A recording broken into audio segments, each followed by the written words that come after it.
Kilalang birador ng aswang ang matandang si Elmer. Binata pa lamang siya ay gawain niya na ito. Dahil sa kanyang pagiging birador, mainit siya sa mata ng mga aswang. Walang kapayapaan ang kanyang buhay. Pero mula nang dumating sa buhay niya ang batang si Nonoy, tila nagbago ang kanyang buhay. Nagsimula na siyang matakot mamatay. At dahil dito, sinamantala ng mga aswang ang pagiging mahina ng kanyang moral. Muntikan na siyang mamatay. Buti na lamang ay iniligtas siya ni Nonoy. Ang batang hindi niya alam ay isa palang aswang. Nang malaman niyang aswang ang bata, matutuliro siya. Hindi niya alam kung ano ang uunahin niya. Ang prinsipyo ba niya o ang kanyang pagiging ama kay Nonoy? Ano nga kaya ang pipiliin ni Elmer? Mas mangingibabaw nga kaya ang pagmamahal niya o handa siyang kalimutan ng pinagsamahan nila ng bata para lang sa kanyang nag-iisang misyon na ubusin ang mga aswang? Ano nga kaya ang mangyayari? Ang mga kasagutan ay abangan lamang dito lang sa nag-iisang tambayan, ang mga kwento ni Ka Banong. Matapang, matatag at brutal. Ito ang pinakaperpektong paglalarawan sa matandang si Elmer. Kilala siya sa buong probinsya na notoryo sa pagpaslang ng mga aswang. Kahit ang mga kapwa niya tao natatakot din sa kanya. Mas delikado pa sa mamamatay tao ang turing sa kanya ng lahat. Talaga namang iginagalang siya. Kahit ang barangay ay mataas ang tingin sa kanya. Pero sa kabila ng lahat ng respeto at papuri na kanyang natatanggap, mas pinagtutuunan niya ang kanyang natatanging misyon. Iyon ay ang burahin sa mundong ibabaw ang mga tinuturing niyang salot sa lipunan. Ang mga nilalang na kung tawagin ay aswang. Masasabi ko matapang ka dahil kahit na alam mong buhay pa ako, naglakas loob ka magpakita. Nung gabing yun, katatapos lang paslangin ni Mang Elmer ang isang aswang na nagpumilit makapasok sa barangay Magtibay. Hinugot niya ng malakas ang espadang nakabaon noon sa nilalang. Pagkatapos ay itinusok niya yon sa lupa at dumukot ng sigarilyo. Napayosin na lamang ang matandang birador dahil medyo pinahirapan siya ng kinalaban niya. Nang makita niyang humihinga pa ang aswang, muli niya itong tinarakan ng espada sa dibdib. Sa pagkakataong yon, ay tuluyan ng nalagutan ng hininga ang nilalang. Malas mo. Sa dami ng pwedeng makaharap mo ako pa talaga. Pasensya ka na. Hindi uso sa akin ang second chance Mga tangang tao lang ang nagbibigay ng pangalawang pagkakataon. Ibinalik na ni Mang Elmer ang espada sa kanyang lagayan. Sinilaban niya ang katawan ng aswang at saka pinanood ang unti-unting paglamon ng apoy sa bangkay. Matapos yon ay umalis na lang siya nang parang wala lang nangyari. Ganito ang buhay ni Mang Elmer. Naging parte na ng kanyang sistema ang makapatay ng aswang. Parang hindi kumpleto ang isang linggo niya kapag wala siyang dinadali. Nang makalabas na siya sa kagubatan, dumiretso siya sa paborito niyang kinakainan ng pansit. 9:00 na. Pagdating niya roon, magsasarado na ang pansitan. Pero dahil kinatatakutan siya ng mga tao, agad na lumapit sa kanya ang isa sa mga nagbabantay roon. Pansit na kakaunti lang ang gulay ha. At saka yung gusto ko yung mamasa-masa. Mang Elmer, kasi magsasarado na ho kami at saka wala na kasi. Kilala mo ba ako? Ha? Opo, kayo po si Mang Elmer. Alam mong ako ang nagliligtas sa barangay na ito laban sa mga aswang, di ba? Opo. Kaya gawan mo ng paraan. Gusto kong kumain ng pansit ngayon. Pero kilala mo ako. Hindi ako pumapatay ng tao. Pero nambubugbog ako. Lalo na kapag gutom ako.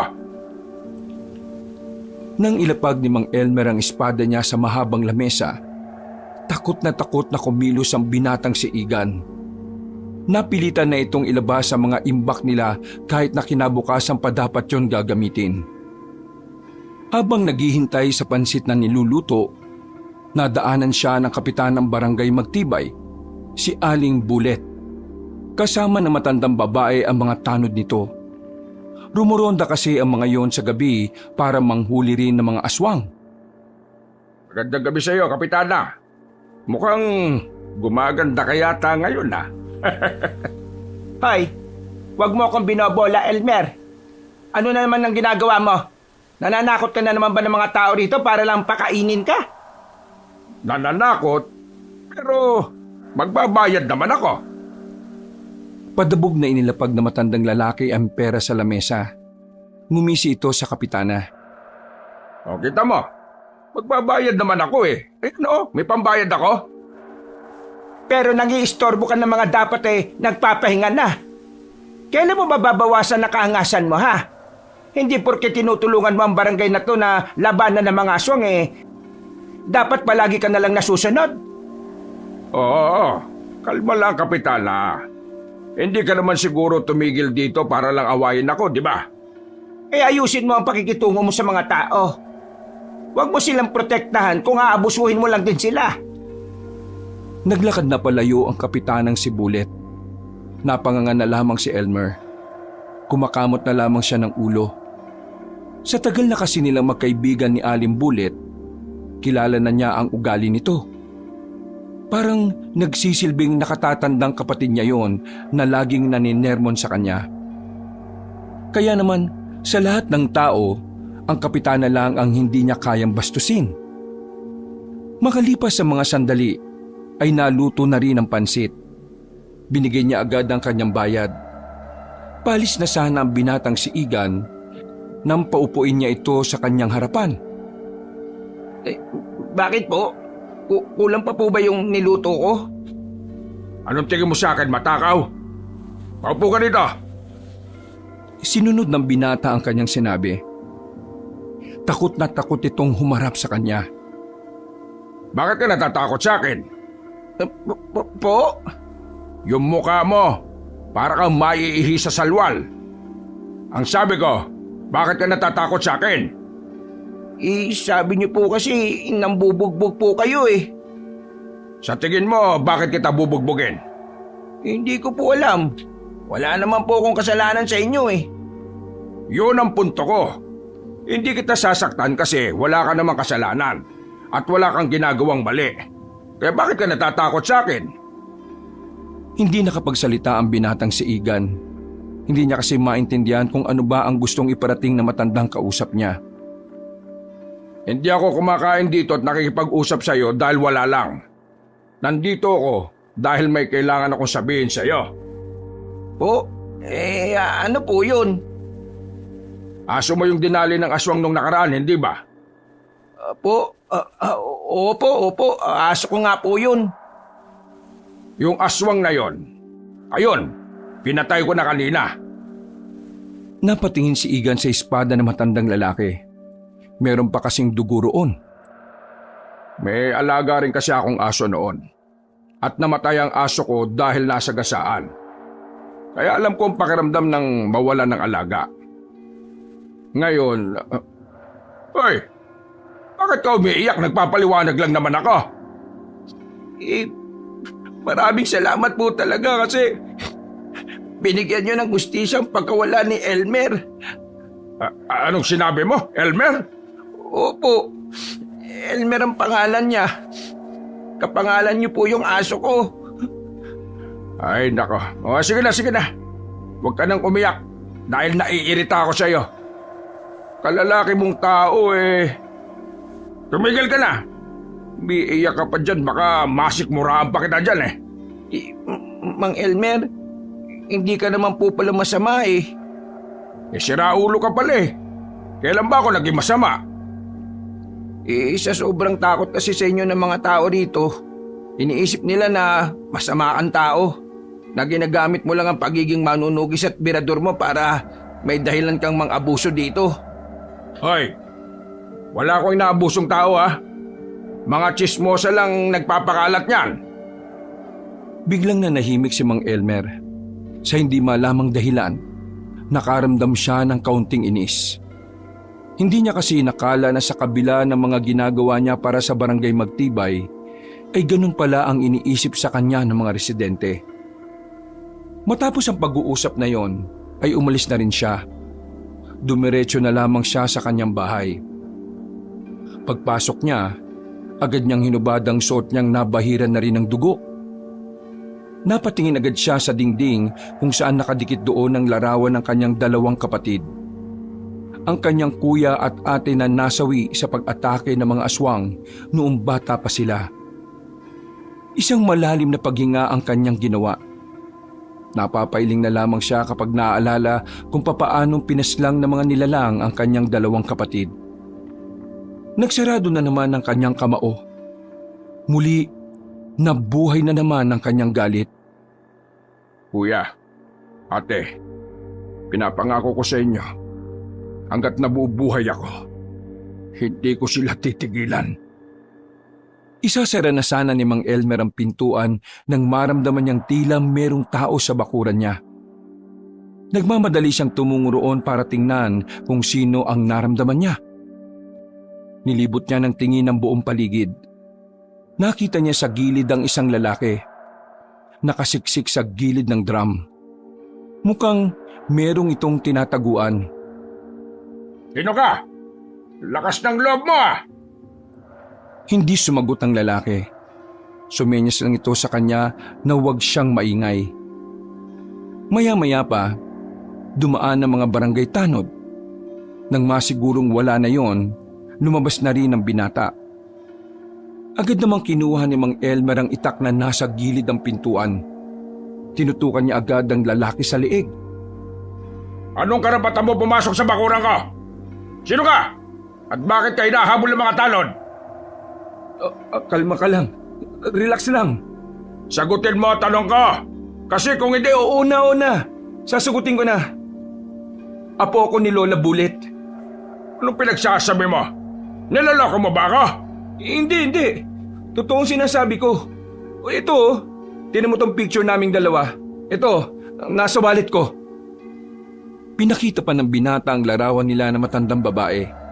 At dahil doon, ibinaba na rin ni Mang Elmer ang itak. Apo ko ng kapitana rito. Kaya lang naman ako inahabol ng mga yun Kasi ang sabi ni Lola, ipapabugbog niya ako sa mga tanod kapag hindi ko tinapos ang pag-aaral ko. Ayaw ko na kasi talagang mag-aaral Gusto ko na magtrabaho para magkaroon ako ng sarili kong... Kilala mo ba kung sino ako? Hindi. Sino ka ba? Tinulak ni Mang Elmer ang binata. Tumumbay ito sa lupa pero agad din namang tumayo ng dahil sa inis. Ano ba problema mo? Nagpapakilala naman ako Lumayas ka rito! Wala akong panahon sa mga taong walang kwenta! Kung makapagsalita to, kala mo kilala niya ako Sakit ka ng ulo ni Bullet. Tingin mo matutuwa ako sa'yo? Ano naman sa'yo kung sakit ako sa ulo niya? Apektado ka ba? Biglang hinataw ni Mang Elmer ang itak sa leeg ng binata. Pero ang buhok lang ang pinatamaan ng matandang lalaki. Nanlalaki ang mga mata ni Lorenzo ng mga sandaling yon. Bakas na bakas sa kanyang muka ang kaba at takot. Ako ang berador ng aswang dito sa probinsyang ito. Kung ang mga aswang na mas delikado pa sa iyo kaya kong patayin. Kaya ko rin gawin niya sa iyo. Lalo na sinabi mo pa sa akin na walang halaga ang buhay mo. Wala naman ako sinabing ganun. Grabe naman to. Na, alis na ako. Nakitago lang ako Kumakamot pa sa ulo ang binata nang lumabas na ito ng bakura na matanda. Amat, siraulong tao to Pumasok na lang ulit si Mang Elmer sa loob ng bahay niya. Naiga na lamang ito at agad din namang nakatulog. Kinabukasan, paggising niya, panibagong problema na naman ang bumungad sa kanya. Sinundo kasi siya ng mga tanod sa bahay niya. Pagdating niya ng barangay hall, nalaman niyang may inatake na naman pala ang mga aswang. Buti na lamang ay hindi namatay ang mga biktima. Hindi ba talaga mauubos ang mga aswang na yan, Elmer? Hindi sila mauubos hanggat hindi ko pa nakikita ang kuta nila. Bakit ba kasi hindi mo pa nakikita?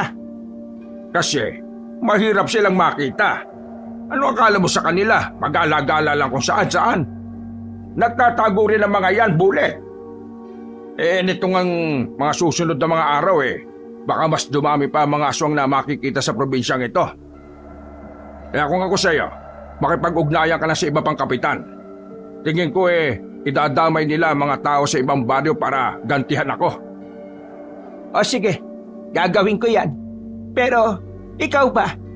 Nangangailangan ka ba ng makakasama sa paghahanap sa mga aswang na yan? Kaya ko naman mag-isa. Hindi. Dapat may kasama ka. Kaya ko nga. Matanda ka na, Elmer. Hindi sa lahat ng oras madadaan sa angas. Ipapasama ko sa iyo ang apo kong si Raulo para naman may magawa siyang maganda sa buhay niya. Biglang naalala ni Mang Elmer ang binatang nakausap niya. Naiisip niya palang nakasama niya yon ay parang sumasakit na kagad ang ulo niya. Sigurado ka bang apo mo yung isasama mo sa akin? Si Raulo yun Ikaw nang bahalang magdisiplina. Basta ikaw, kailangan mo ng kasama. Ikaw na lang ang natitirang kakilala ko na buhay pa, Elmer. Ayaw ka ng pati ikaw mawala pa.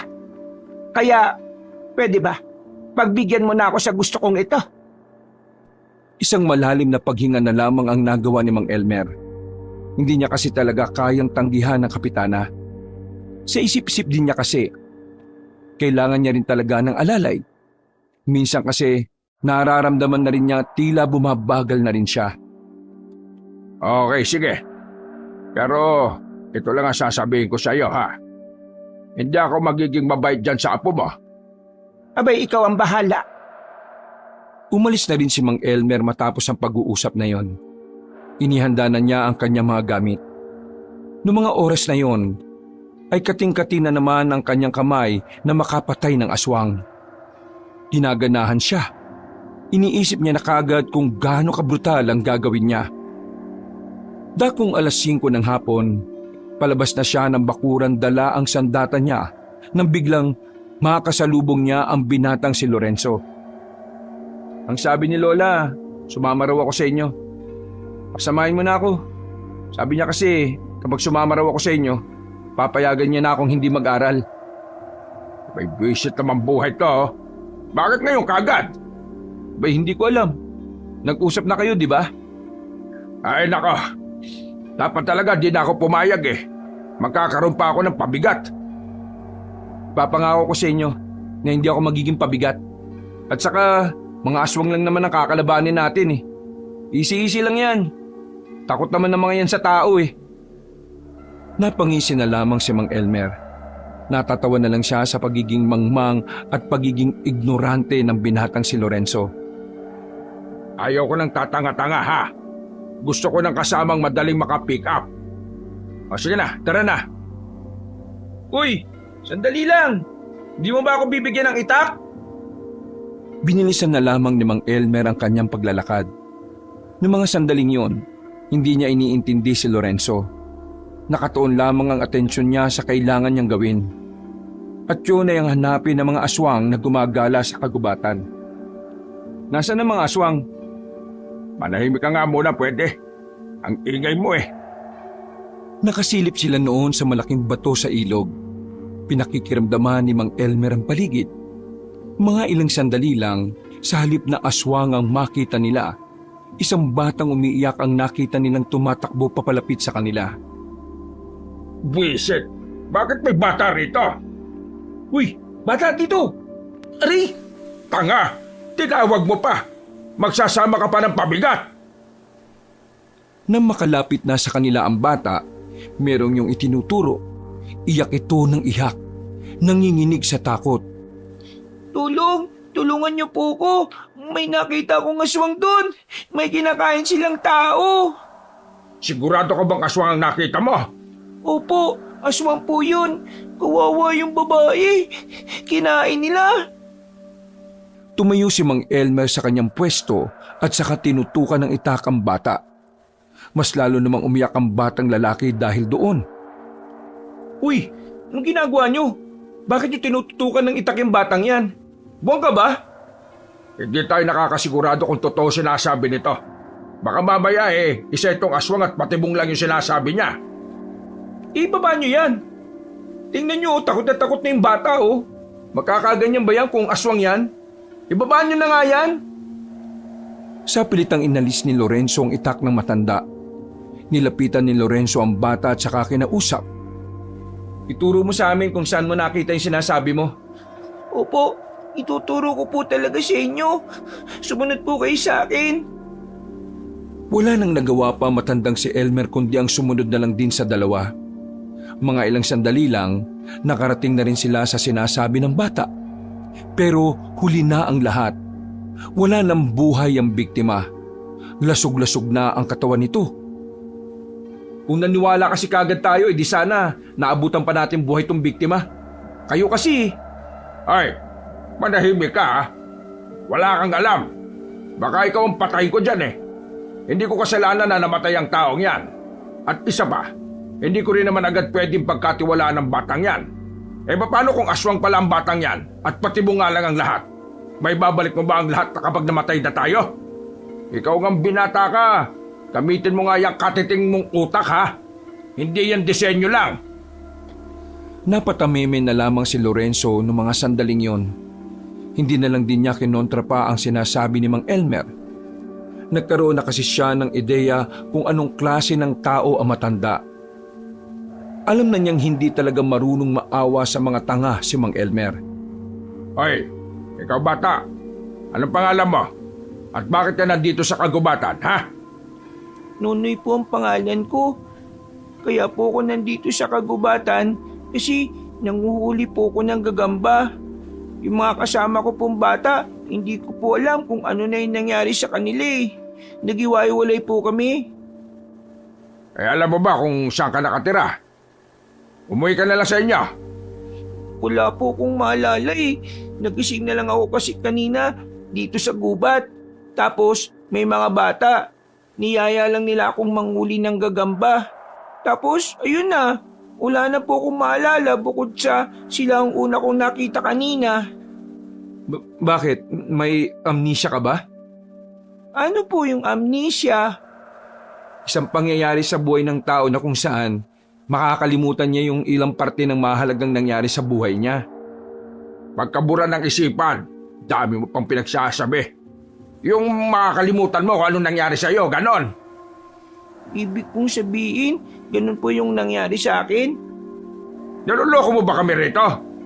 Wala kang maalala pero alam mo ang pangalan mo.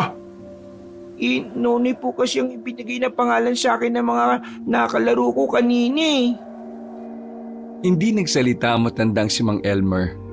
Hindi niya magawang paniwalaan ng bata. Pero hindi niya rin naman magawang husgahan ito. Wala naman kasi siyang nararamdaman kay Nonoy na kakaiba. Sa paningin niya, pangkaraniwang bata lang ito. Huwag ka nang sumunod sa amin. May mahalaga kaming lalakarin. Habulin niyo po ba yung mga aswang? Wala ka nang pakialam. Basta dito ka na lang, ha? Mang Elmer, sigurado ka bang iiwanan natin ang batang ito dito sa gubat? Kita mo naman ang dilim dito. At tingnan mo nga, may pinaslang ang aswang dito. Ayoko ng pabigat sa lakad ko. Kaya ayos lang sa'yo mapahamak ang batang to? Obligasyon ko ba yan? Huwag kang bida-bida dyan, ha? Hindi nga natin siya obligasyon. Pero tayo nakakita sa kanya. Tayo ang may kakayahang tulungan siya sa ngayon. Kaya kung ano man ang mangyayari masama sa kanya, kargo natin siya. Sandaling napatahimik si Mang Elmer. Bigla na lang niyang napagtanto na kahit pala hindi matalino si Lorenzo, may puso pa rin ito para sa iba. Isang bagay na nagugustuhan niya sa tao. Ay nako, bahala ka mag-asikaso dyan, ha? Isama mo kung gusto mo. Pero kapag merong nangyaring masama dyan, kasalanan mo na yan. Nauna nang naglakad na matandang lalaki. Napapailing na lamang si Lorenzo dahil sa kasungitan ni Mang Elmer. Pero sa huli, isinama na rin nila ang bata. Habang naglalakad sila sa kagubatan, ay tumigil si Mang Elmer. Marahan na nitong hinugot ang kanyang espada. Ito na ang dinala niya kaysa sa itak. Dahil sa mga ganitong klase ng lakad, mas komportable siyang gumamit ng mas mahabang patalim. Nandito na sila. Ayaw ko lang tatanga-tanga, ha? Nonoy, wag na wag kang aalis dito ha. May aasikasuhin lang kami rito. Tumango lang ang bata sa binata. Lumapit na rin si Lorenzo kay Mang Elmer. Mga ilang sandali lang, nakakarinig na sila ng mga angil. Sa palagay ni Mang Elmer, nasa 5 hanggang 6 na aswang ang naroon. Kaya naman hinanda na rin niya ang kanyang sarili. Hindi naman siya kinakabahan. Napapayosi pa nga siya na parang walang haharaping kalaban. Nagtataka nga sa kanya si Lorenzo kung papaano niya nagagawang kumalma kahit na nasa kalagitnaan sila ng delikadong gawain. Ayun na sila! Nagtago si Lorenzo sa likuran ni Mang Elmer. Nang sabay-sabay nang lumusob ang mga aswang, hindi nagdalawang isip ang matandang lalaki na harapin ang mga yon.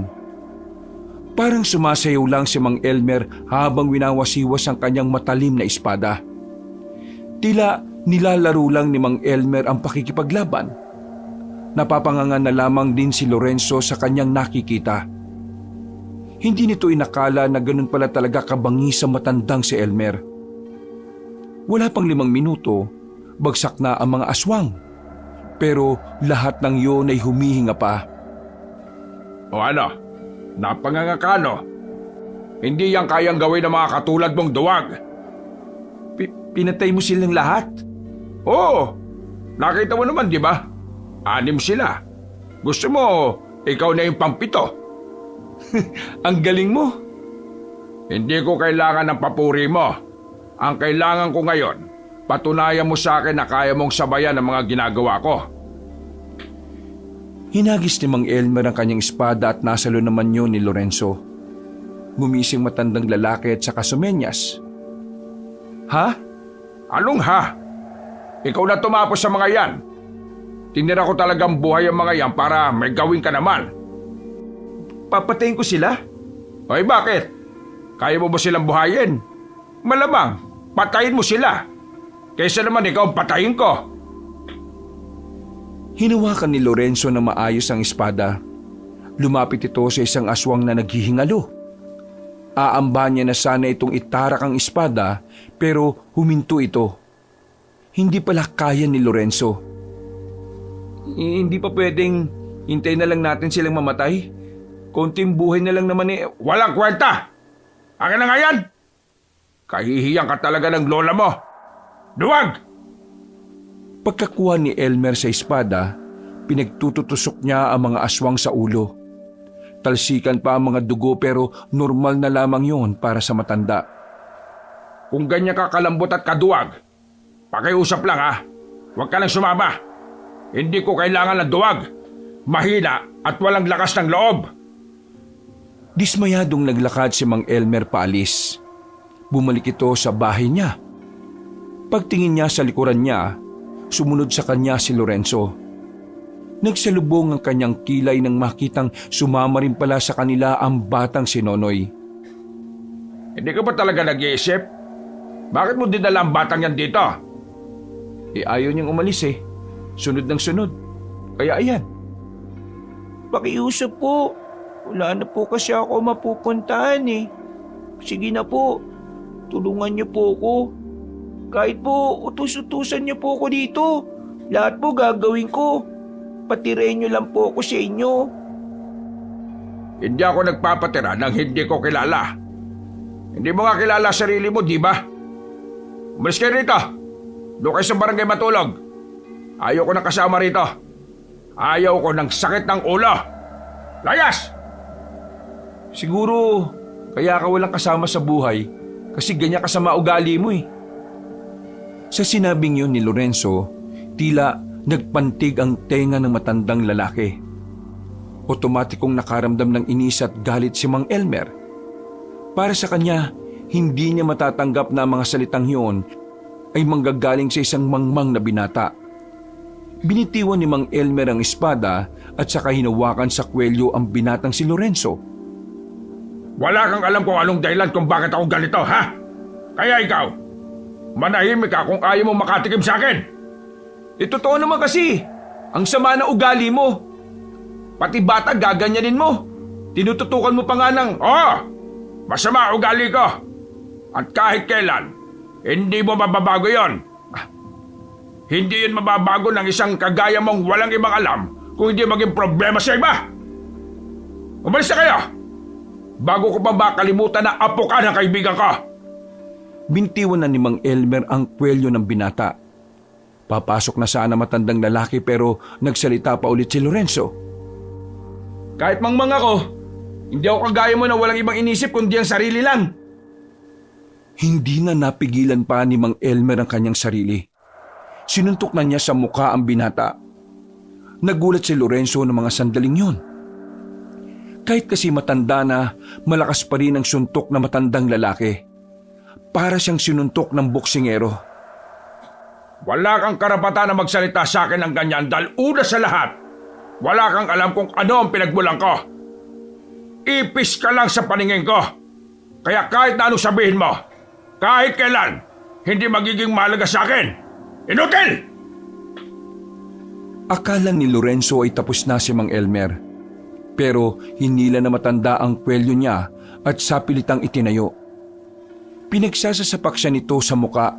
Paulit-ulit siyang bumabagsak pero paulit-ulit din siyang itinatayo ni Mang Elmer. Tama na po yan. Huwag na po kayong mag-away. Kailangan mo maturuan ng leksyon para matuto kang gumalang, ha?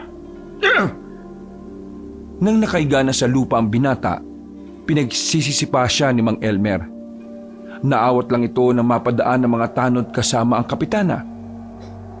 Ano nangyayari? Bakit mo binubugbog ang apo ka? Napakasira ulo. Walang modo. Bastos. Ilayo mo sa akin yung apo mo. Baka ito ang unang pagkakataon na makapatay ako ng tao. Lorenzo, ano bang ginawa mo? Nagbitiw po sila sa isa't isa ng hindi magagandang salita. Kaya po sila nag-away. Pasensya na po. Kasalanan ko po kung bakit sila nag-away. At sino ka naman? Kasama po ko ni Kuya Lorenzo. Nang makabangon na si Lorenzo, muntikan pa itong matumba. Buti na lang ay inalalayan nito agad ng mga tanod. Totoo naman ang sinabi ko eh. Masama ang ugali mo. Manahimik ka na lang. Sige na, dalhin niyo na muna yan sa barangay. Isama niyo na ang batang ito.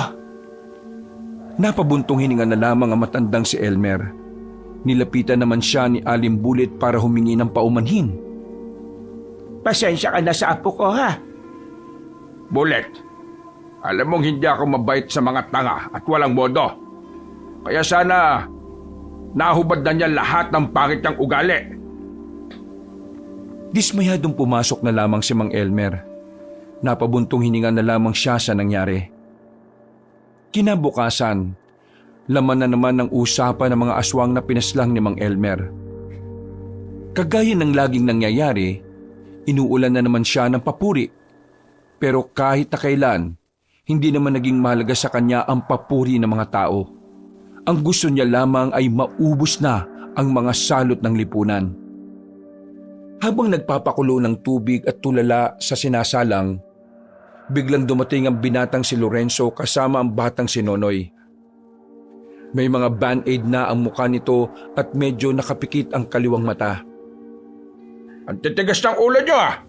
Sinabi ko ng... Hindi po kami nandito para magalit po kayo. Nandito lang po kami kasi may sasabihin po kasi sa inyo si Kuya Lorenzo. Mang Efren, pasensya na sa mga nasabi ko sa inyo kagabi. Napaliwanag na sa akin ni Lola lahat. Kaya ngayon naiintindihan ko na kung bakit ka ganyan sa hindi mo kilala. Pasensya na ho talaga. Masyado kitang hinusgahan kahit na hindi pa kita nakikilala. Alam kong mali ang mga sinabi ko. Kaya humihingi po ako ng dispensa. Sinabihan ka ng lola mo kaya ka nandito ngayon. Sinabihan niya ako pero kagustuhan ko na rin. Alam niyo po, aminado kong mahina naman talaga ang utak ko eh. Wala akong silbi sa pamilya. Pero hindi naman po ako masamang tao. Marunong akong magpakumbaba. kapag alam ko pong ako ang mali, humihingi po ako ng dispensa. Kaya sana po, tanggapin niyo po ako. Sige. Ayaw ko na lang maulit yon kasi baka sa susunod, sa morgue ka na damputin. Isa pa, Elmer ang pangalan ko. Pinagsasasabi mong Efren. Ay, oo nga po pala. Elmer nga po pala. Sa susunod, kilalanin mo ng maigi ang isang tao bago ka magbitaw ng mga husga, ha? Kaya nga po, kung ayos lang sana hayaan niyo pa rin akong sumama sa inyo. Nang sa ganun mas makilala ko na po kayo. Para kapag kilala ko na po kayo, pwede ko na po kayong husgahan. Oo, nag-uumpisa ka na naman ba? Naku, hindi po. Nagbibiro lang naman po ako. Buti naman po't bati na kayo. Dapat talaga hindi kayo nag-aaway kasi masama nag-aaway Paano yung batang yan? Hindi ho siya pwede sa barangay Mang Elmer. Walang bakanting lugar dun sa kanya. Biglang lumapit ang batang si Nonoy kay Mang Elmer. Hinawakan ng bata ang kanyang kamay at tila nangingilid pa ang luha. Mang Elmer, sige na po. Parang awa niyo na po. Wala na po ako mapupuntahan Ayaw ko na po sa labas lagi. Natatakot po ako sa mga aswang. Mang Elmer, kahit po ano gagawin ko, maging alipin niyo po ako ayos lang po. Sige na po, pakiusap po, isama niyo na po ko. Diyos ko naman, ang bihira naman talagang buhay to, Mang Elmer, siguro naman, hindi naman makakasama kung pagbibigyan natin yung bata hanggat wala pa siyang malilipatan. Kasi naman... Bigla na lang nawalan ng malay ang matandang si Elmer. Bumagsak ito sa hagdanan. Buti na lang ay nasalo ito ni Lorenzo kaya hindi ito nahulog. Mang Elmer, anong nangyayari sa inyo? Mang Elmer! Uy! Binuhat ni Lorenzo ang matanda. Ipinasok nila yon sa loob ng bahay. Agad na inasikaso nila si Mang Elmer. Yung abaniko, kunin mo. Paypayan mo siya. Ihanda ko ang lahat ng dapat nating gamitin. Hindi malaman ni Lorenzo kung ano ang gagawin sa mga sandaling yon. Nang makakita siya ng matapang na langis, nilagyan niya si Mang Elmer sa ilong. Mga ilang sandali lang, nagkaroon na ulit ng malay ang matanda. Nagsasalita ito, pero hindi nila gaanong maintindihan dahil naninigas ang panga nito. Ha? Hindi ko kayo maintindihan. Kuya Lorenzo, tingin kong sinasabi niya, yung kamay niya at paa, kailangan nating hilutin. Ha? O sige. Ikaw sa kamay, ako naman sa binti. Halos 5 minuto nilang hinilot ang matandang si Elmer. Mga ilang sandali lang ay nawala na rin ang paninigas ng ilang parte ng katawan nito. Hingal na hingal ang dalawa. Kabado sila dahil nakita nilang nagkukulay ubi na ang labi ni Mang Elmer.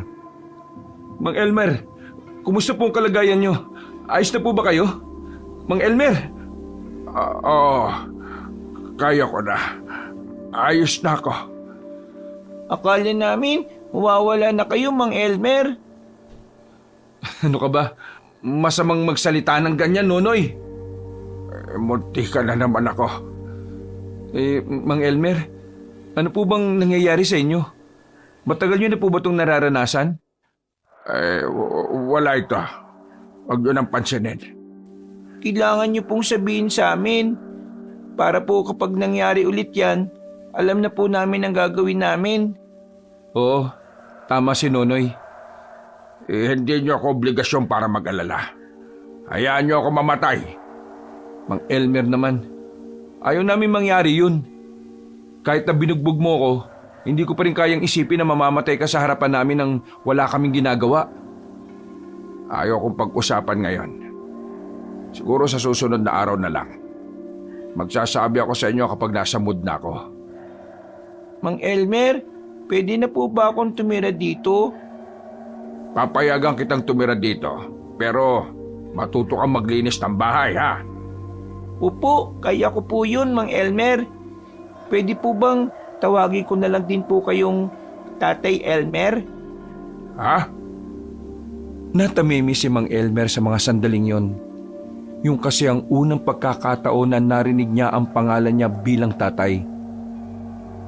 Nasanay na kasing mamuhay na mag-isa ang matandang lalaki. Hindi niya naranasan na merong ibang tao ang nag-aasikaso sa kanya. Kaya naman naninibago siya sa mga nangyayari. Aminado naman si Mang Elmer na may parte ng puso niya na nagugustuhan ng ginawa ng dalawa. Malaki ang pasasalamat niya kay Lorenzo at Nonoy. Dahil kung hindi dahil sa dalawa, baka hindi na niya nasilayan pa ang susunod na bukas. Hindi na namalayan ni Mang Elmer na pumayag na lang siya sa gusto ng bata. Pinatira niya ito sa bahay niya. Kasama na rin si Lorenzo. Nagtataka nga sa kanya si Aling Bulet kasi hindi inakala ng kapitana na madaling papayag si Mang Elmer na kupkupin ng dalawa. Lumipas ang 1 buwan. Naging parte na ng sistema ni Mang Elmer ang presensya ni Lorenzo at Nonoy. Tila hindi kumpleto ang araw niya kapag mag-isa lang siyang nasa hapagkainan. Tila nahati na rin ang kanyang atensyon. Kung dati ay nakatuon lang ang utak niya sa mga aswang, ngayon ay nakatuon na rin ang utak niya sa bahay niya. Dahil mula na magkaroon siya ng kasama, palagi na niyang iniisip kung saan siya kukuha ng kakainin nila. Sa loob ng 1 buwan, malaki na ang pinagbago ng matandang lalaki. Bagay na kahit papaano gusto rin naman ni Mang Elmer. Oh, nasaan na naman yung batang yon? Baka ho nandyan lang po sa labas, naglalaro. Eh anong oras na oh? Hindi ba siya nagugutom? Tapos kapag nagkasakit, iiyak-iyak at ayaw uminom ng gamot. Sira ulo talagang bata yun, no? Lingid sa kaalaman ng lahat, may espesyal na lugar ang mga bata sa puso ni Mang Elmer. Kaya naman, nang dumating sa buhay niya si Nonoy, hindi niya na namalaya na unti-unti na pala siyang nagpapakaama. Nag-aalala siya sa kapakanan at kalusugan ng bata. Uy, nag-aalala siya. Hindi naman siya dating ganyan. Gusto mong balian kita ng buto mo dyan? Alam mo, Mang Elmer, wala namang masama minsan kung aaminin na malambot tayo. Kasi sabi nga sa akin ng lola ko noon, kapag tinanggap mo ang kahinaan mo, ibig sabihin ay tanggap mo na kung ano ka. Sinabi rin niya sa akin yan. Hindi pa rin pala siya nagbabago ng mga salita niya. Pero may iba po tayo, ha? Bakit po kaya wala na nagpaparamdam na aswang sa nakalipas na buwan, no? Sumeryoso ang mukha ni Mang Elmer dahil sa tanong na yon. Umupo ito sa gilid ng binata. Huminga ng malalim. Ang totoo niyan, hindi ko rin alam eh. Nababahala nga ako kasi ngayon, hindi ko sila nararamdaman. Ang mas nakakabahala kasi sa mga aswang, mga traidor sila umatake. Hindi sila magpaparamdam tapos kugulatin ka na lang. Kaya naman, itong pansamantalang kapayapaan na meron tayo, dapat di natin pinagkakatiwalaan. Kasi may kapalit ang katahimikan na ito. Kung sa bagay, tama po kayo. Lalo na't alam nating papanin lang ang mga aswang. O sige, dito ka lang. Hahanapin ko lang si Nonoy. Baka mamaya nakikipag-away na naman yon. Kanino pa ba magmamana ng kaangasan yun? Alala, may sinasabi ka ba? Joke lang. Ito naman Lumabas na lamang ng bakura ng matandang si Elmer. Pinuntahan niya ang bakanting lote kung saan madalas na naglalaro ang bata. Pagdating niya roon, ay nakita niyang maraming bata ang naglalaro. Sinuyod niya ng tingin ang lugar. Nasipat niya si Nonoy na may kinakausap na matandang lalaki. Kahit bagyang nakatakip ang mukha ng matandang lalaki, alam na agad niyang aswang ang matandang yon. Kinuha ni Mang Elmer ang sanga at binali sa gitna. Gagamitin niyang panaksak yon sa matandang aswang. Pero bago siya makalapit, ay bigla na lang yung umalis. Tatay Elmer? Anong sinabi niya sa'yo?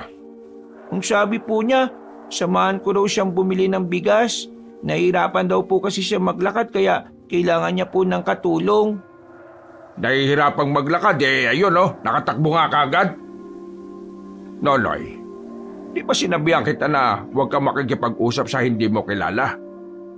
Aswang ang matandang yun Po? Ganun po ba? Ganyan talaga reaksyon mo. Hindi ka man lang natakot. Pero sige na, umuwi ka na sa bahay. Sabihan mo si Kuya Lorenzo mo na sumunod sa akin. Ahabulin ko yung matandang yon.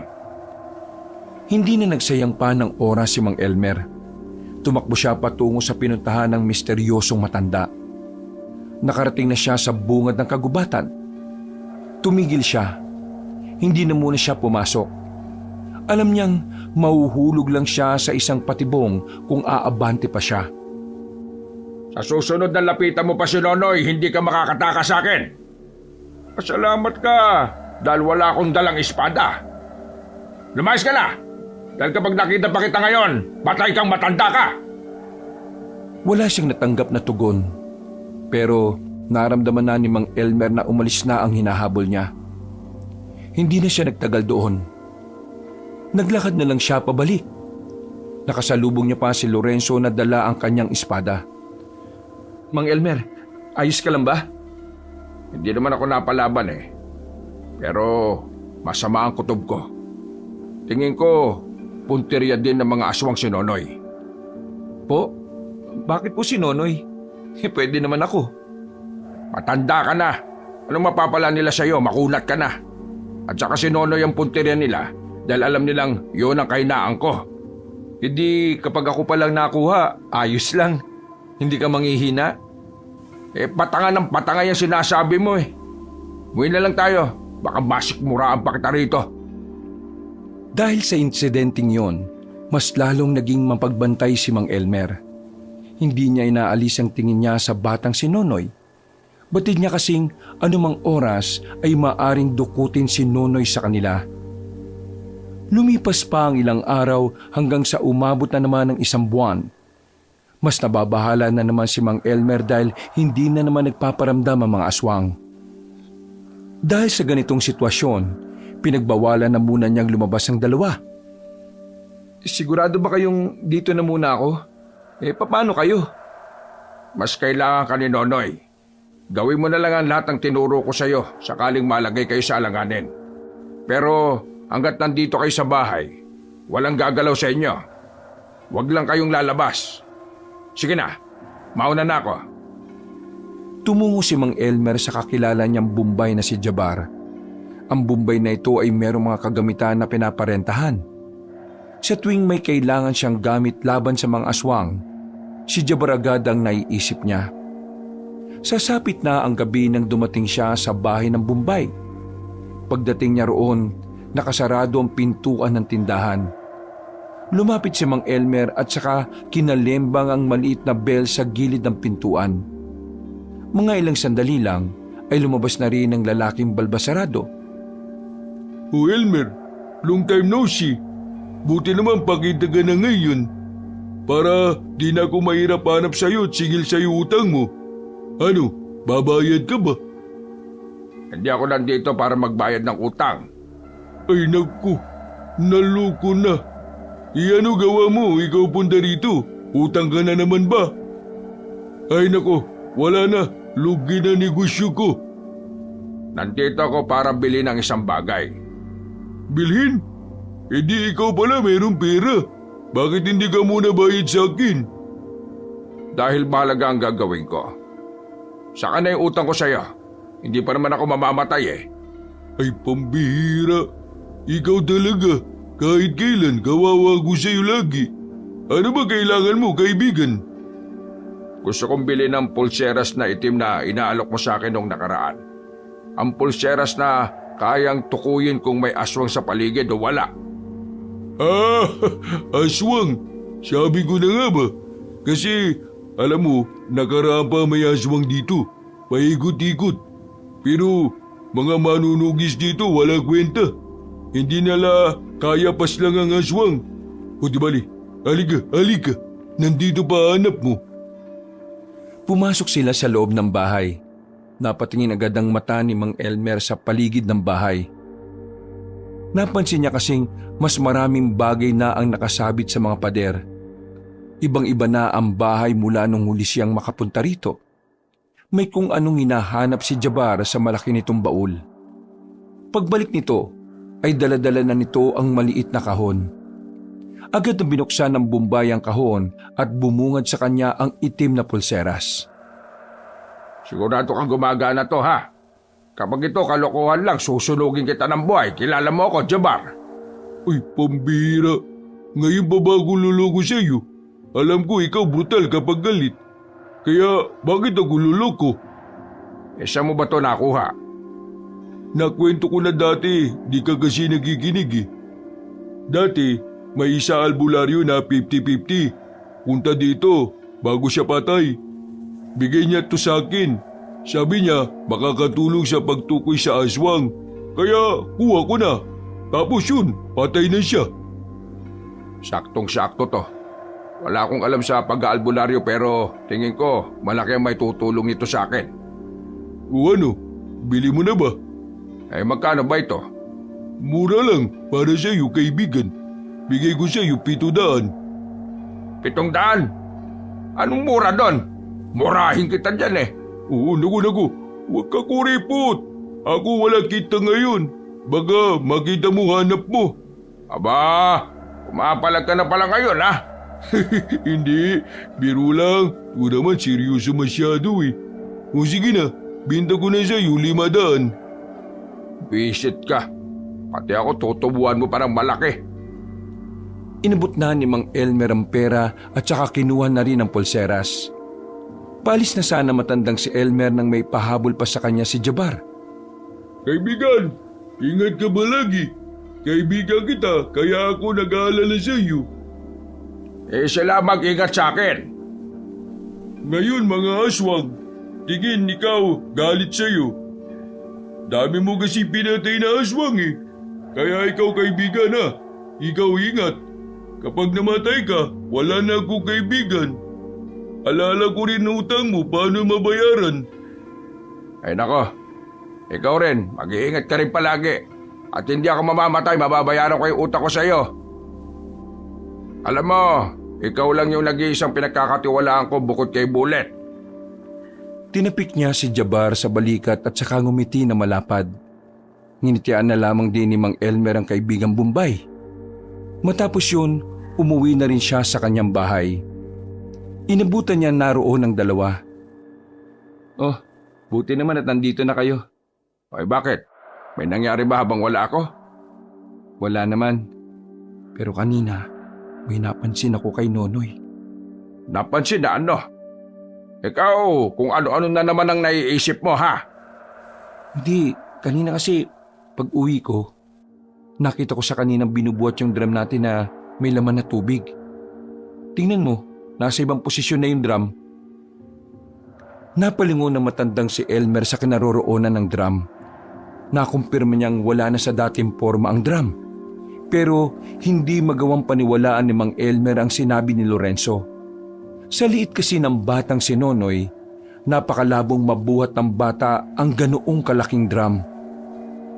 Sabog ka ba, Lorenzo? Ano pinagsasabi mo?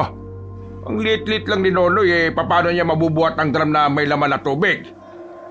Yun nga po ang punto ko. Paano niya nabuhat yung drum na may lamang tubig? Kasi kitang-kita ng dalawang mata ko eh.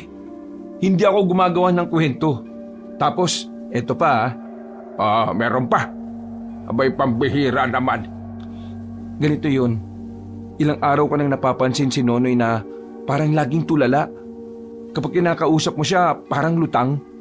Tapos, nung nakaraan, tsaka kanina, paghawak ko sa kamay niya sobrang lamig. Ang lamig ng buong katawan niya. Parang bangkay. Hoy, Lorenzo, kilala mo ako ha? Ayaw ko ng tarantado.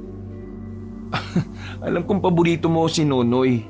Pero tingin mo ba gagawa ko ng ganitong klase ng kwento? Concern lang ako sa kanya.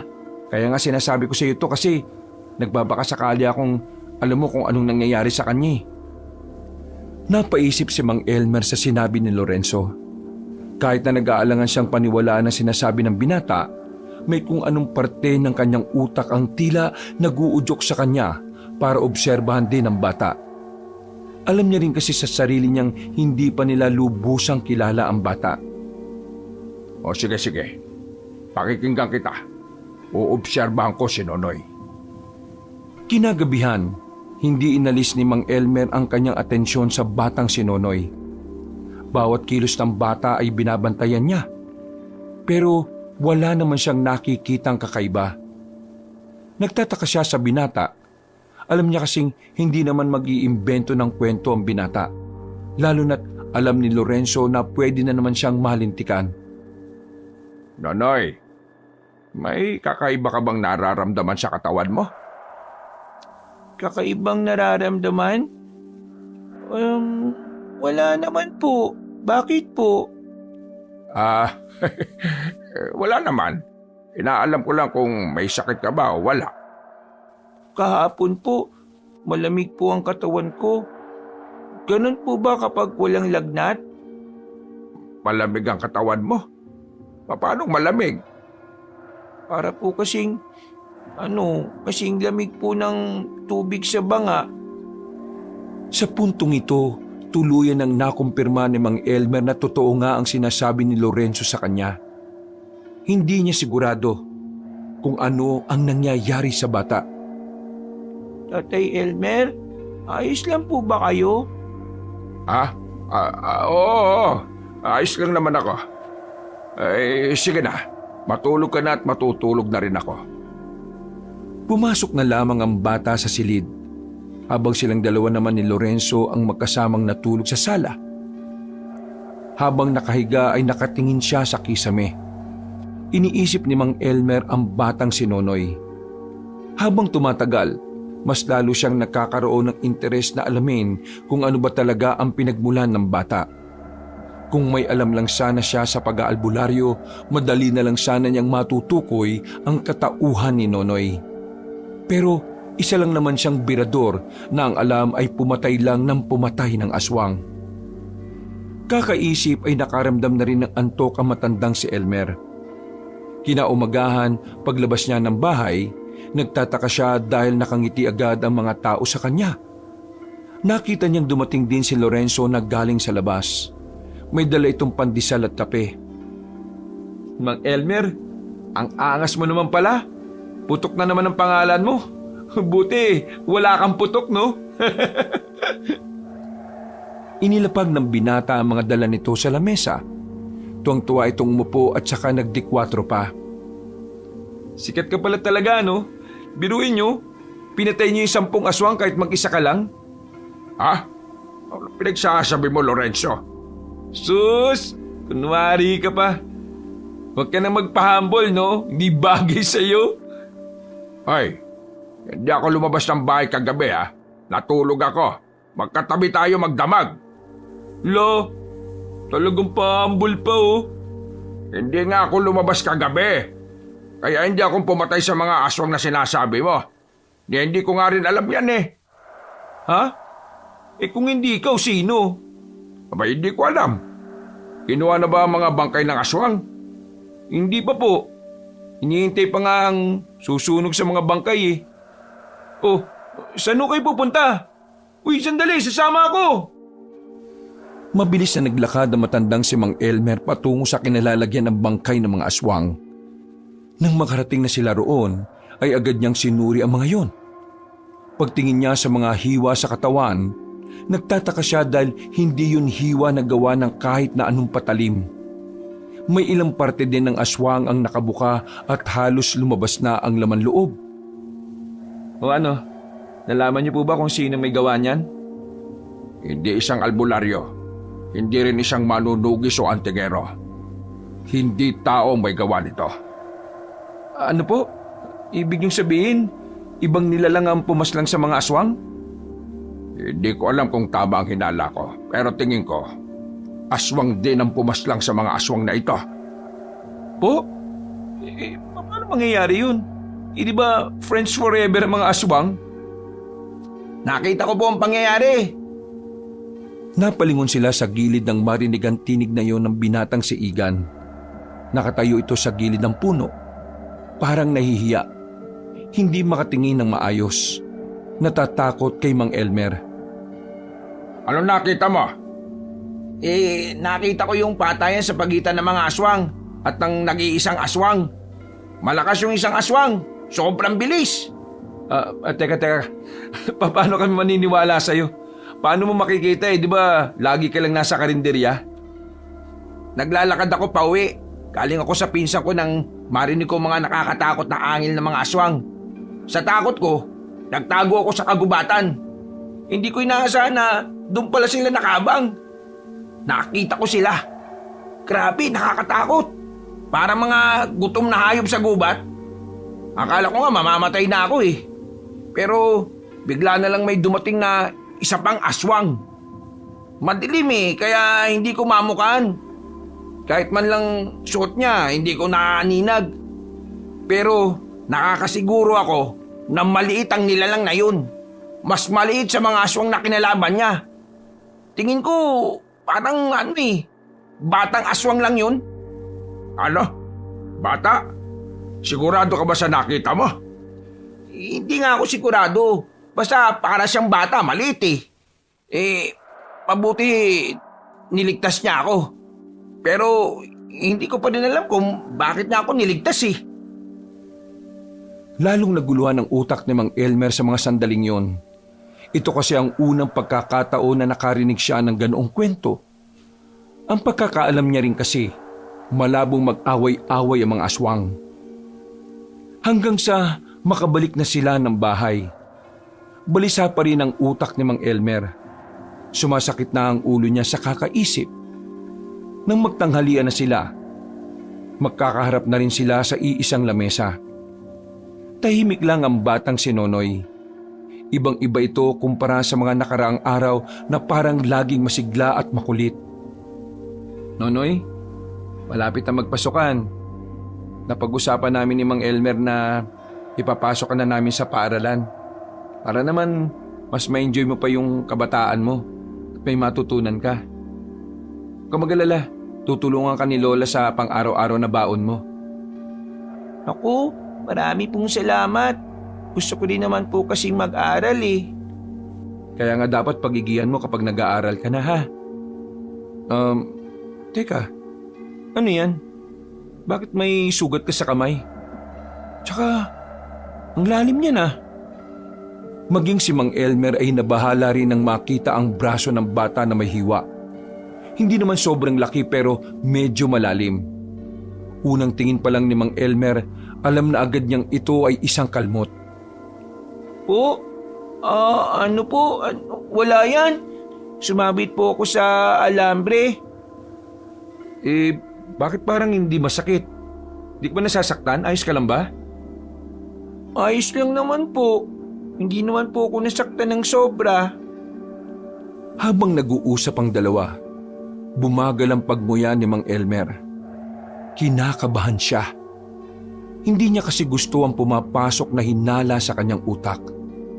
Ayaw niyang isipin ang bagay na yon dahil ayaw rin naman niyang maging tama ang duda niya. Sa halos 2 buwan na nilang pagsasama sa bahay, mahal na niya ang batang si Nonoy. Kaya naman, nahihirapan siyang isipin ang batang si Nonoy ay maaaring isang aswang. Nonoy, may naalala ka na ba? Sa tanong na yun ay napatigil ang usapan ng dalawa. Nakita ni Mang Elmer na tila sumeryoso na rin ang mukha ni Nonoy. Naaalala po? Wala naman po. Tumango na lang si Mang Elmer, pero ang totoo, naghihinala na rin siya sa bata. Kung si Mang Elmer ang tatanungin, ayaw na niya ang nararamdaman niya. Hindi niya gustong pinaghihinalaan niya ang katauhan ni Nonoy. Pero kailangan niya kasing makasigurado.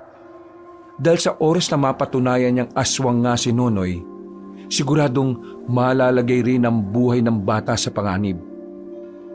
Gabi na naman, tahimik na ang paligid.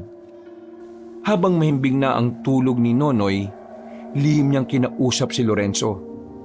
Ipagtatapat na sana niya ang kanyang mga naiisip pero naudlot ito nang tumunog na ang sirena ng barangay.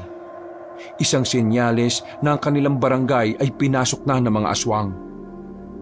Kunin mo itak mo. Sumama ka sa akin. Po, paano po si Nonoy? Hayaan mo siya. Kaya niya mag-isa. Po? Dalihan mo na. Nakapasok na ang mga aswang. Natatarantang kumilos si Lorenzo. Bago nila puntahan ang kinaroroonan ng mga nilalang, ay pinuntahan na muna nila ang barangay. Naabutan nilang papaalis pa lamang ang mga tanod at ang kapitanang si Bullet. Huwag na kayo sumunod, Bullet. Ang gawin mo na lang, ipakalat mo sa barangay ang mga tanod mo. Ako nang bahalang pumasok sa gubat. Sigurado ka ba? Baka marami sila. Sigurado ako. Malakas ang loob kong may tutulong sa amin.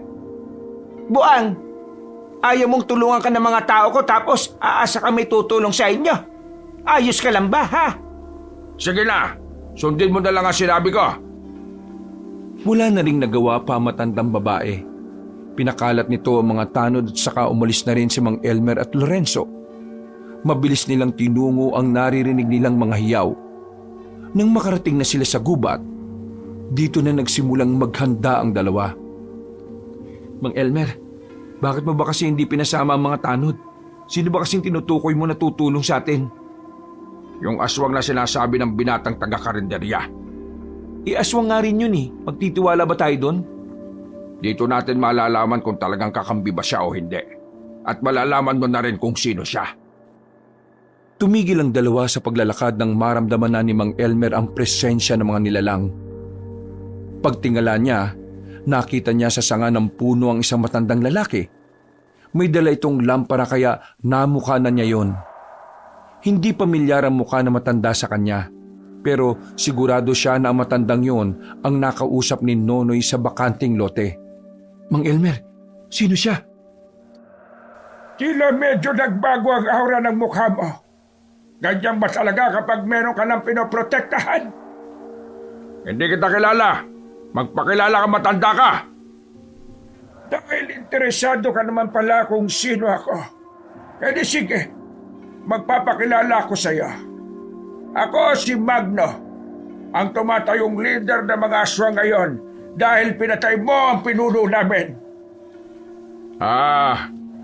Bataan ka pala ni Adolfo. Ang lakas naman ang loob mong maging pinuno. Siya nga, hindi siya umubra sa akin eh. Ikaw pa yata naalalay lang? Tumawa ng malakas si Magno pero kalaunan ay bigla na lang ding itong naging seryoso. Mararamdaman na ang galit at buot sa tinig nito. Ikaw ang dahilan kung bakit ngayon watak-watak kaming mga aswang. Ikaw ang dahilan kung bakit ang mga kapamilya namin ang naghihinagpis dahil sa mga pinaslag mo. Kaya ngayong gabi, magbabayad ka. Papatayin ko rin lahat ng taong mahalaga sa iyo. Mahalaga ba ako sa iyo, Mang Elmer? Dapat na ba akong kabahan? Malayamig ka nga muna kung wala ka sasabing maganda. Mga kasama, kayo na ang bahala sa dalawang ito. Patayin niyo si Elmer. Dalhin niyo sa akin ang ulo niya. Mula sa likuran ng nagtataasang puno, lumabas ang iba't ibang uri ng aswang. Sa puntong ito, nakaramdam na ng kaba si Lorenzo. Sa sobrang takot, hindi na niya maalala ang mga itinuro sa kanya ni Mang Elmer kung papaanong makipaglaban. Ganda mo ang sarili mo. Pambira naman. Mukhang ito nang huli ah. Matagal lang hindi nakakakain ng mga bataan ko. Kaya ngayong gabi, kayo ang magbibigay sa kanila na mabuhay pa ng matagal. Gagawin nila kayong pagkain. Dali-daling gumapang ang mga aswang patungo sa kanila. Hindi naman nabahala si Mang Elmer doon. Winasiwas niya ang kanyang espada. Marami agad ang natamaan niya. Habang si Lorenzo naman, nagdadalawang isip pa rin kung tatagayin niya ng itak ang kaharap niya. Puro lamang siya amba. Ano? Ganyan ka na lang. Patayin mo! Hindi ko yata kaya eh. Una pa lang sinabihan na kita. Ayaw ko ng duwag. Pumapatay ako ng taong dawag at tanga! Nang lumundag ang isang aswang palapit kay Lorenzo, agad na umilag ang binata. Sa wakas ay nagawa na rin niyang ihataw ang daladalang itak. Tinamaan ang aswang sa mukha kaya nakadistansya ng kaunti ang binata. Hanggang sa muli, mga kaibigan! Ay, saan ka pupunta? Maglalaban pa tayo, huwag kang duwag! Tinuwanan lang siya ni Magno at saka lumipad na rin palayo. Samantala, bigla namang mas dumami ang kalaban nila. Magkadikit na silang dalawa. Ang hirap talaga lumaban kapag may ibang iniintindi. Dapat talaga hindi ka nalang sumama eh. Ikaw kaya nagsabi na sumama ako. Tumayo ka lang dito. Ako nang bahala sa kanila. Buong tapang na hinarap ni Mang Elmer ang mga aswang. Pero habang napapatay niya ang mga yon, meron namang mga dumarating. Kalaunan, nakakaramdam na rin ng pagod ang matandang lalaki. Bumabagal na rin ang kilos niya. Halos mag-iisang oras na kasi nilang kinakalaban ng mga aswang. Sugatan na rin silang dalawa, pero hindi nauubos sa mga kalaban. Kung wag na natin silang patayin, habang pinapatay dumadami. Ano? Nag-iisip ka ba talaga? Kapag wala tayong pinatay sa kanila, tayo mamamatay. Kaya mo pa ba? Sanay ako sa ganito kaya mas intindihin mo lang ang sarili mo. Hindi na maigalaw ni Lorenzo ang kaliwang kamay niya. Mas marami kasing sugat ang parteng yon. Habang si Mang Elmer naman, nagagawa pa rin itong tiisin ng kirot ng mga galos. Ang problema lang talaga niya ay ang pagod. Tumingin-tingin si Mang Elmer sa paligid. Hindi niya pa nakikita si Nonoy. Pakiramdam niya noon, nagkamali siya ng hinala. Ganun pa man, itinuon na lamang niya ang atensyon sa mga kalaban nila. Nag-umpisa nang pumalibot yun sa kanila. Ito na ba ang uli? Sana pa na, umamin na ako kay Lola na kumupit ako sa kanya kahapon. Biglang sumilay ang nakakalokong ngiti ni Mang Elmer. Kalaunan ay natawa na lamang ito sa nangyayari. Bagay na ipinagtaka ng mga aswang. Napatigil din ng mga nilalang na parabang nagtataka kung ano ang binabalak na matanda. Oh, bakit kayo tumatawa? Nababaliw ka na ba? Kasi mamamatay na tayo? Hindi ko maiwasang matawa eh. Dahil sa mga oras na ito, aswang din ang magliligtas sa atin. Teka, sinasabi mo bang... Hindi na naituloy ni Lorenzo ang kanyang sasabihin nang biglang may batang lumitaw galing sa itaas. Nakita ni Lorenzo na si Nonoy ang batang yon. Nanlaki ang mga mata ng binata at hindi makapaniwala. Mas lalo pa itong nawindang nang makitang mabilis na kumilos si Nonoy palapit sa mga aswang. Pinagkakakalmot ng bata ang kapwa nito aswang. Mabilis, sobrang liksi. Hindi na nila namalayan kung nasaan na ang bata. Basta nakikita na lamang nilang tumutumba na ang mga kalaban. Naririnig nilang tumutunog din ang mga lieg ng mga yon. Teka, si Nonoy ba talaga nakikita ko? Magpasalamat ka na lang. Bumalik na rin sila sa pakikipaglaban. Sinabayan nila ang batang si Nonoy sa pakikipagbakbakan. Ang kaninang mga aswang na dumadami, unti-unti na ring nababawasan ng dumating si Nonoy. Nang mapansin ng mga aswang na tila hindi sila uubra kay Nonoy, unti-unti na silang umatras. Hindi na rin hinabol pa ni Nonoy ang mga yon. Nang matigil na ang labanan, nahihiya ang batang lumapit kay Mang Elmer. Hindi nito alam kung papaano ipapaliwanag ang tungkol sa tunay niyang katauhan. Noy, aswang ka rin ba? Totoo ba? Sige, magpaliwanag ka. Saka kita hahatulan kapag katanggap-tanggap ang mga sasabihin mo. Bumalik na po ang alaala ko nung nakaraan pa. Hindi ko po sinabi sa inyo kasi natakot po ko sa inyo eh. Alam ko po kasi kung gaano kalaki ang galit nyo sa mga aswang. Kaya naman naisipan ko pong itago ang totoo. Hindi pa lahat ng alaala ko ay bumabalik. Basta, ang una ko lang naalala ay isa akong aswang. Yung mga bangkay ng aswang sa gubat, ikaw ba may gawa nun? Opo, ako po ang pumaslang sa kanila. Nang maalala ko kasi yung pagiging aswang ko, gusto ko nang umalis at hindi na magpakita sa inyo. Pero habang naglalakad ako, nakita kong may nahabol na lalaki. Kaya tinulungan ko po siya. Doon ko po nalaman, pwede pa rin pala akong maging mabuti kahit na aswang ako. Mang Elmer, ano pong hatol nyo? Kahit ako, nabibigla din eh. Hindi ko inakala na ganito pala si Nonoy.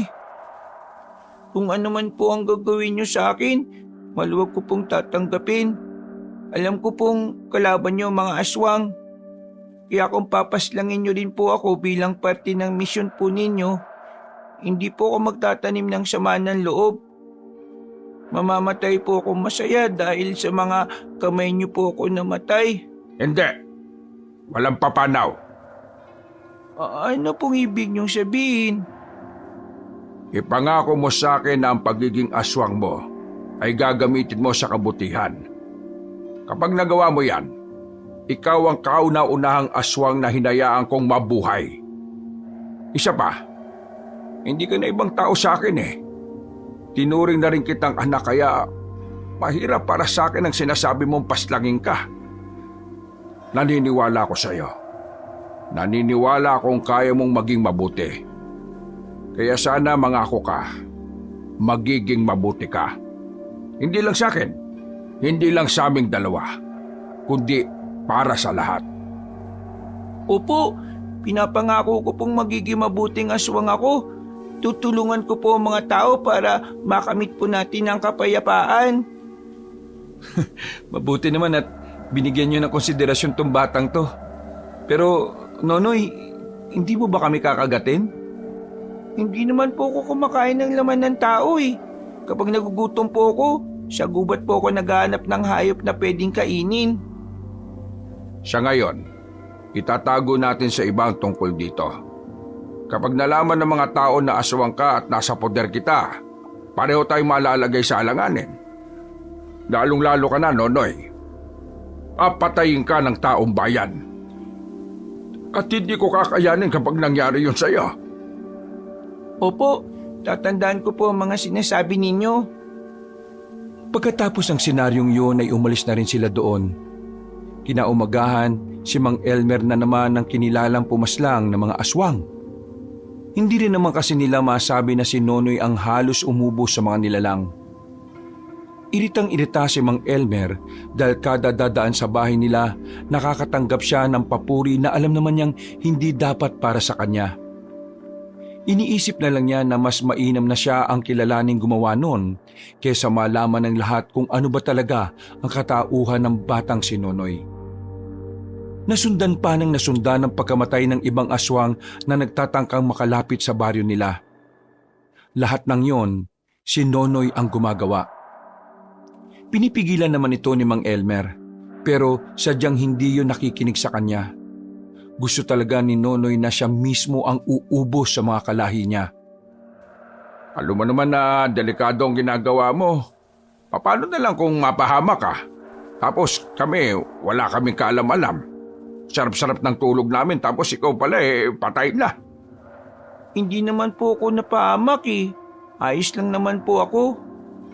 Ang kulit mo talaga eh. Ang gusto ko lang namang sabihin, huwag kang lalakad na mag-isa. Ngayong alam nilang nakikialam ka na sa problema, siguradong isa ka na sa pinaghahandaan nila. Noy, makinig ka na lang. Para din naman sa iyo yun at sa ating lahat. Kasi kapag napahama ka, sa tingin mo ba magiging palagay ang loob namin? Maapektuhan din kami, no? At kapag naapektuhan kami, siguradong mahihirapan din kaming lumaban. Opo, sige po. Pasensya po. Gusto ko lang naman po makatulong sa inyo eh. Mas makakatulong ka kung makikinig ka sa amin. Alam mo naman na ayaw kong napapahama ka. Baka mabaliw ako kapag nawala ka pa sa amin. Mahal na mahal ka niya si Mang Elmer, no? Di mo ba napapansin? Hindi na siya masyadong maangas. Nagbago na siya. Malahimik ka nga. Bigwasan kita dyan eh. Oo, ayan. Bumalik na naman. Sige na. Kumain na lang talaga tayo. Sabay-sabay na naghapunan ng tatlo. Naging magaan naman ang mga sandali para sa kanila. Matapos kumain, ay naghanda na rin sila sa kanilang pagtulog. Mga bandang 10:00 ng gabi, mahimbing na ang tulog ng batang si Nonoy. Sasamantalahin na ng dalawa ang pagkakataon para lumakad. Pupuntahan kasi nila ang hinihinalang tinatambayan ng aswang tuwing gabi. Sigurado kayang hindi magigising at susunod ang batang yon? Napagsabihan naman na natin siya, di ba? Kaya kahit siguro magising siya, hindi naman siguro siya lalabas ng bahay. Ang kulit din ng bungo ng batang yun no? Kung sa bagay, aswang nga. Hindi ka ba nagkaroon ng pagkailang sa kanya nang malaman mong aswang siya? Hindi naman. Parang wala naman nagbago sa tingin ko sa kanya. Namangha at windang lang talaga ako. Kayo? Wala rin naman nagbago sa tingin ko sa kanya. Mas nauna pa nga akong mag-alala para sa kapakanan niya Di ba ang motto niyo sa buhay, lahat ng aswang kalaban niyo? Bata man o matanda, tomboy man o bakla, may ipin man o wala. Minsan, sa buhay, matututunan mo rin na may mga tao talagang kaya mong bigyan ng walang katapusang konsiderasyon. Lalo na kapag mahalaga sila sa iyo. Ito, curious lang naman ako Bakit ba parang sobrang mahal na mahal niyo si Nonoy? May nakilala kasi akong bata noon. Namatay siya dahil sa aswang. Wala akong nagawa. Kaya ngayon, hindi ko nahahayaang maulit pa ang nangyaring yon. Kaya pala. Sa loob ng halos 15 segundo, meron na silang hinintuan na bahay. Habang nasa gilid sila ng kalsada, napansin nilang merong ilaw sa bahay na yon. Katakataka para kay Mang Elmer na merong nagtayo ng bahay doon. Malayo na kasi sa pamilihan ang area. Kaya kahit na sinong tao, walang magtatangka na tumira doon dahil masyadong malayo sa kabahayan. Hindi ko naman nakita ang bahay na ito nung mga nakaraang buwan Pero ngayon, nakatirik na dyan. Aba, kahit nahinala talaga Baka naman pangkaraniwang tao lang talaga yan. Tapos, trip lang nilang tumira sa malayo sa mga tao. Alam mo, isa sa mga lagi mong tatandaan na ang bahay ng mga aswang ay may lusutan papuntang taas ng bubong. Tingnan mo yon. Ayun Di ba dyan lang naman lumalabas yung usok kapag nagluluto sila sa loob? Halos lahat ng kusina ng mga bahay dito sa atin nasa labas. Wala sa loob. Kaya yung lusutan na yan, dyan sila dumadaan kapag lumalabas o bumabalik sila habang nakaanyong aswang. Mas madali kasi dyan kaysa sa pinto. Isa pa, sinasabi rin ng suot kong pulseras na aswang ang mga nariyan. Lorenzo, bantayan mo ang paligid Lalapit tayo. Tumingin-tingin na muna sila sa paligid. Nang masiguro nilang wala namang tao, sinimulan na nilang lumapit. Hawak-hawak na ni Mang Elmer ang kanyang espada. Habang itak naman na kinakalawang ang kay Lorenzo. Nang ilang dipa na lang ang distansya nila, may kung anong bagay ang dinukot ni Lorenzo sa kanyang maliit na bag. Ano yan? Nabili ko lang to sa bayan. Sisirain ko lang tong plastic tapos iahagis. Kasi magsasabog to ng mabahong amoy. Laruan lang to ng mga siraulong bata sa bayan. Iahagis ko sa kanila para maglabasan sila. Sigurado kang walang bulilyaso yan Malalaman natin. Bagya pang lumapit ang lalaking si Lorenzo. Na makabuelo, hinagis na niya sa bintana ang hawak-hawak niya. Narinig nila sa loob ang sigawan ng mga naroon. Iisa lang ang sinasabi ng mga yon. May umutot daw, di umano. Nang makita nilang naglabasan nga sa bahay ang mga yon, mabilis na lumapit ang dalawa. Habang hindi pa nakaka-recover ang mga yon, agad na tinaga ni Mang Elmer at Lorenzo ang malapit sa kanila. Pero sa hindi nila inaasahang pagkakataon, nagawa agad makailag ng mga yon. Sobrang lakas ng pakiramdam ng mga aswang. Hindi naman na nabigla si Mang Elmer dahil marami na siyang nakalaban na ganon. At hindi naman siya nahirapan noon. Pero ibang usapan na kasi kapag may kasama siya. inaalala niya ang kalagayan ni Lorenzo. Bagay na laging nagbibigay sa kanya ng pag-aalinlangan na makipaglaban. Mang Elmer, huwag niyo po akong isipin. Kaya ko naman eh. Tumango na lang siya sa binata. Nang magbago na ng anyo ang mga naroon, lumusob na rin ang mga yon. Sa laban na yon, kahit na papaano ay napanatag ang kalooban ni Mang Elmer. Nakikita niya kasi nakakasabay si Lorenzo sa kanya.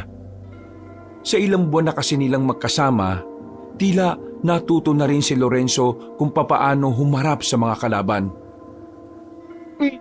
Makulit kang aswang ka ha? Ah! Oh, sa gilid mo! Aba, isa ka pa ha? Ah! Nakailag si Lorenzo at saka hinagupit niya ng itak ang isang lalaking aswang.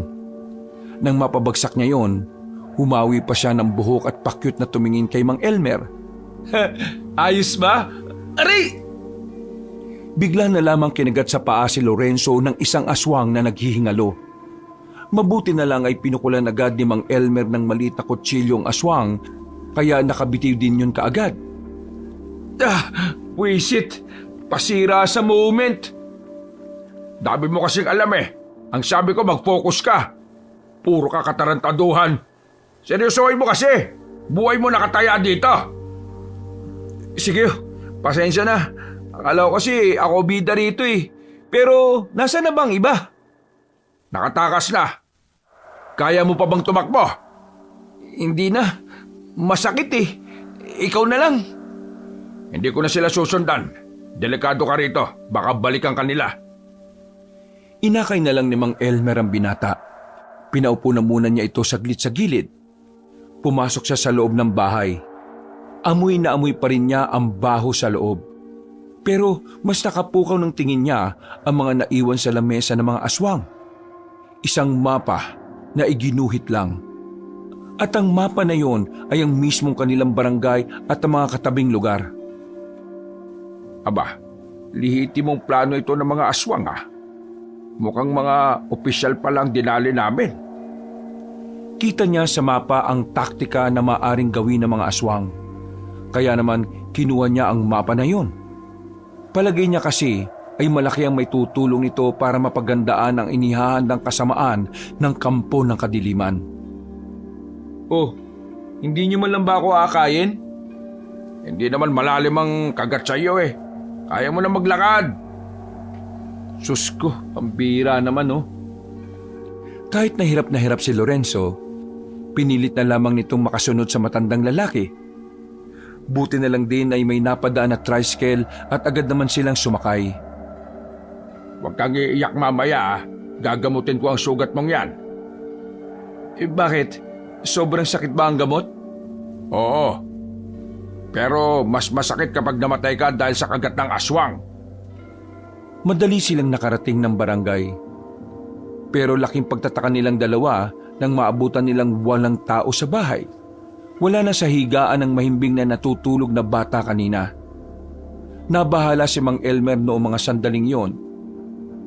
Unang pumasok sa isip niya, baka sumagupa na naman sa aswang ang bata. Ay nako, pambira talagang bata to oh. Pipingutin ko talagang itlog nito kapag bumalik to eh. Mang Elmer. Naalarma matandang lalaki na makita niyang namumutla na si Lorenzo. Pinahiga na niya ito sa lapag. Nakita niya kasing nagkukulay ubi na rin ang bandang parte ng kinagatan. Sobrang kirot na, Mang Elmer. Parang gumagapang yung sakit pakit ng hita ko. Kumalma ka. Nilinisin natin ang sugat mo. Kukuha lang ako ng mga gamit. Pagtayo niya, nakita niya ang kapiraso ng papel na nasa ibabaw ng lamesa.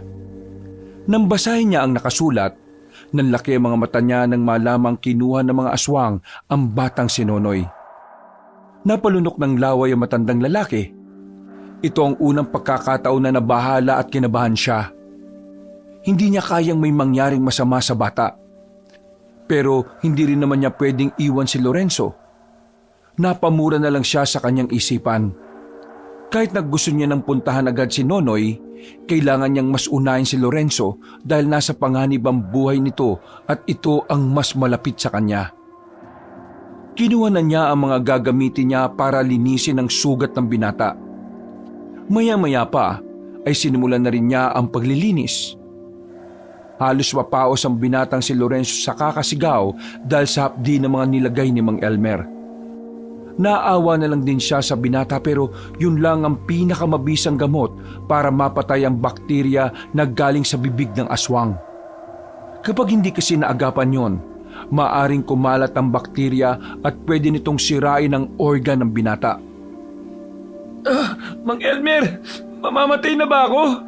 Oo, mamamatay ka na kapag sumigaw ka ng sumigaw. Kaya manahimik ka dyan. Konti na lang ito. Manong-manong nilinis ni Mang Elmer ang sugat ni Lorenzo. Meron din siyang pinainom na halamang gamot.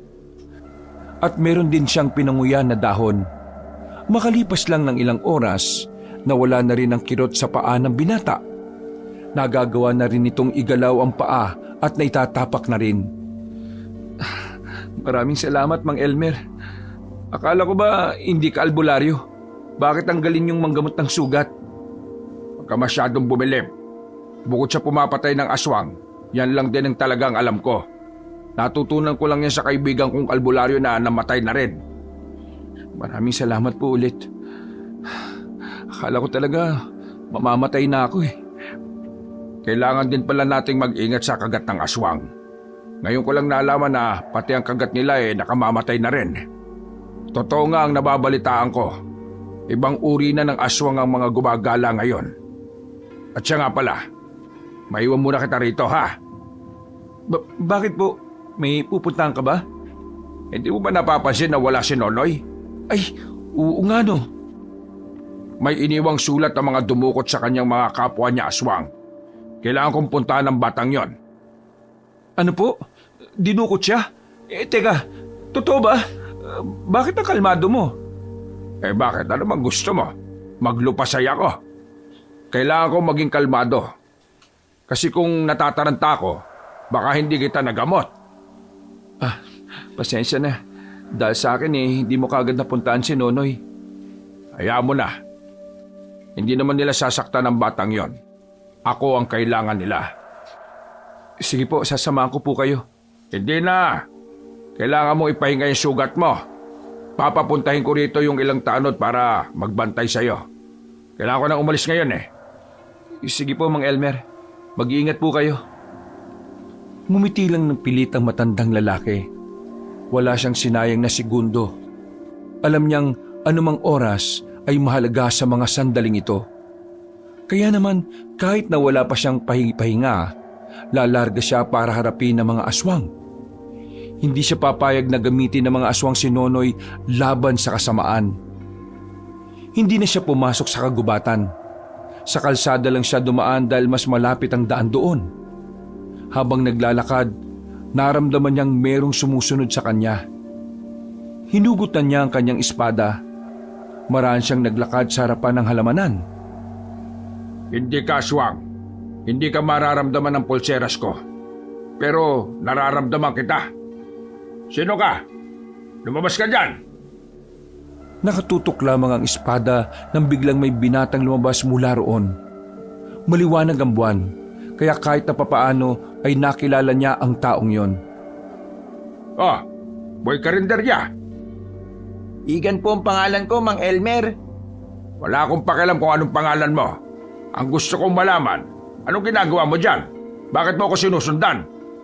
Gusto ko po sana na samahan kayo eh. Hindi ko kailangan ng pabigat ngayon, no? Umuwi ka na sa inyo. Magbalat ka na lang ng patatas. Kaya ko po kayong tulungan. Hindi mo alam ang sinasabi mo.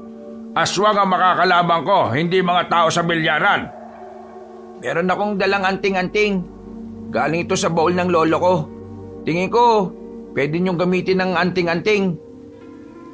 Agad na inilabas ng binata ang isang medalyon na kulay ginto na merong mahabang tali. Ito yung sinasabi sa akin ng lolo ko na gamitin ko raw kapag may mga masasamang elemento. Isuot ko raw sa bewang ko. Pero nung sinuot ko nung nakaraan, nagkasakit lang ako eh. Tingin ko, hindi para sa akin to. Tingin ko, para sa iyo to, Mang Elmer. Inabot ng binatang si Iga ng anting-anting kay Mang Elmer. Tinanggap naman ito agad na matanda.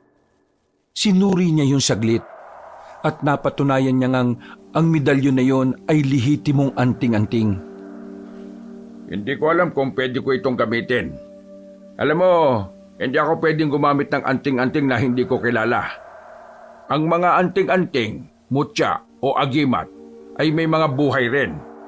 Meron silang kinikilalang mga amo. Pero mag-aanim na taon nang wala si Lolo. Kung talagang nangingilala ng among anting-anting, tingin ko matagal na rin siyang naghahanap ng bagong amo. Bakit hindi niyo subukan gamitin? Suotin niyo, Mang Elmer. Huminga ng malalim si Mang Elmer. Kinakabahan siya. Yung kasi ang unang pagkakataon na susubok siya sa isang anting-anting. Ang paniniwala niya kasi noon, hindi na niya kailangan ng mga ganoong bagay. Dahil kaya namang lumaban ng umaasa lang sa sarili nitong lakas. Pero ibang usapan na kasi ngayon. Alam niyang ang mga kalaban niya ngayon ay hindi naggaya ng mga naunang pinapatay niya lang ng basta. Isinuot niya ang anting-anting. Nang nasa bewang na niya ito, wala naman siyang ibang nararamdaman. Kumusta? May nararamdaman ba kayong kakaiba? Wala pa. Hindi naman agad tumatalab ang anting-anting sa mga bagong tagapangalaga. Pero salamat sa anting-anting ah. Sige na, umuwi ka na. Pero gusto kong sumama eh. Hindi nga pwede. Bakit man tigas ng bumbunan mo? Binigyan ko kayo ng anting-anting kaya dapat isama niyo ako. Sige na, Mang Elmer. Gusto ko maging proud sa akin ng tatay ko. Ikamamatay mo lang kung sasama ka sa akin. Wala kang kaalam-alam sa pakikipaglaban. Basta, wala akong pakialam kung mamamatay ako. Kung yun lang ang tanging paraan para matuwa sa akin ng tatay ko, gagawin ko. Sige nga, anong kaya mong gawin? Inilabas ni Igan ang nakatagong punyal sa likuran nito. Punyal ito ni Lolo. Ito ang gagamitin ko laban sa mga aswang. Bahala ka kung gusto mong sumama. Wala akong kasalanan kapag namatay ka, ha? Naku, maraming salamat, Mang Elmer. Hindi na lamang nagsalita si Mang Elmer. Nauna na itong naglakad. Hinayaan na lamang niya ang binata sa gusto nito. Nagpatuloy si Mang Elmer sa paglalakad. Tahimik lang naman si Igan kaya naging swabe ang kanilang paglalakad. Hindi ito gaya ni Lorenzo na kung ano-ano ang pinagsasasabi. Isang oras ang nakalipas, natanaw na rin nila ang isang lugar na ngayon lang din nakita ni Mang Elmer. Bago pa lang ang lugar na yon, tingin ni Mang Elmer ay sinadyang mabuo ang lugar na yon para lang talaga sa mga aswang. Mang Elmer, yan na ba yung lunggaan ng mga aswang? Oo, pero ako lang ang papasok, ha? Kapag hindi ako nakabalik sa loob ng kalahating oras, bumalik ka na sa barangay natin. Puntahan mo si Kapitana. Sabihin mong abisuhan ng ibang manunugi sa iba't ibang barangay. Naintindihan mo ba ako? Yun lang ang gagawin ko. Oo, huwag ka na makulit. Makinig ka na lang. Sige po, masusunod po, Mang Elmer. Huminga ng malalim ang matandang si Elmer. Nang makabuelo, lumapit na rin siya sa baryo. Nakapasok siya sa baryo ng mga aswang nang walang nakakakita sa kanya. Pero ang numero unong problema niya ay kung saan niya hahanapin ang batang si Nonoy. Patay na. Napakamot na lamang ng ulo si Mang Elmer nang meron na siyang makasalubong ng mga aswang. Agad niyang kinalaban ang mga yon. Nakakapalag naman siya at nakakasabay sa mga ito. Ang kaso nga lang, nasira na ang plano niya. Kaya naman, habang nakikipaglaban siya, iniisip na niya kung ano ang susunod niyang gagawin. Marami pa kayong kakainin bigas. Pero mas maganda kung isasaing niyo muna. Pagkahataw niya ng espada niya, bigla na lang niyang naramdaman na may tumusok na kung anong bagay sa leeg niya. Paghawak niya, kasing laki lang yun ng karayom. Unti-unting nanlabo ang mga paningin niya. Maya-maya lang, nagdilim na rin ang paligid. Hindi na alam ni Mang Elmer ang sumunod na mga nangyari. Basta't nagising na lamang siya na nakagapos na siya sa upuan. Kaharap niya ang mga aswang, pati na rin ang pinuno ng mga yon. Nasa pagkakaalala niya ay Magno ang pangalan. Hindi ka ba marunong makaintindi ng sulat? Ang sabi ko sa sulat, pupunta ka lang ng mapayapa. Kasi ang dapat mo lang gawin, isuko ang sarili mo kapalit ang bata. Pero anong ginawa mo? Pinaslang mo pa ang mga tauhan ka. Isang malakas na sampal ang natanggap ni Mang Elmer. Dumugo agad ang labi niya sa lakas ng impact. Pero hindi siya nagpakita ng kahit na anong pagkasindak. Sa halip, inangasan niya si Magno. Hindi ko kasalanan na mahihina ang mga tao mo. Baka nakakalimutan mong hawak ko ang batang pinakamamahal mo. Tingin mo pupunta ako rito kung nakalimutan ka? Pwede bang gumamit ka naman kahit kaunting utak? Nakakatuwa ka naman pala, no? Kahit na alam mong mamamatay ka na ngayon, nag-aangas ka pa rin. Ngayon na matatapos ang pagiging siga mo sa angkan ng mga aswang, Elmer. Napalingon si Mang Elmer sa pintuan nang may ipinasok na lalaki ang mga aswang. Nadismaya ang matandang birador. Ang pag-asang may darating pa sa kanila ay nalusaw dahil sa pagkahuli kay Igan. Pasensya na, Mang Elmer. Patakas na ako. Nahuli nila ako eh. Pambihira ka. Wala na. Tanggapin na lang natin ito na ang huli nating buhay. Tumawa ng malakas sa matandang si Magno. Tuwang-tuwa itong makita na nawawala na ng angas si Mang Elmer. Tingnan mo ang mukha mo. Para kang kawawang tuta. Sige na mga bata.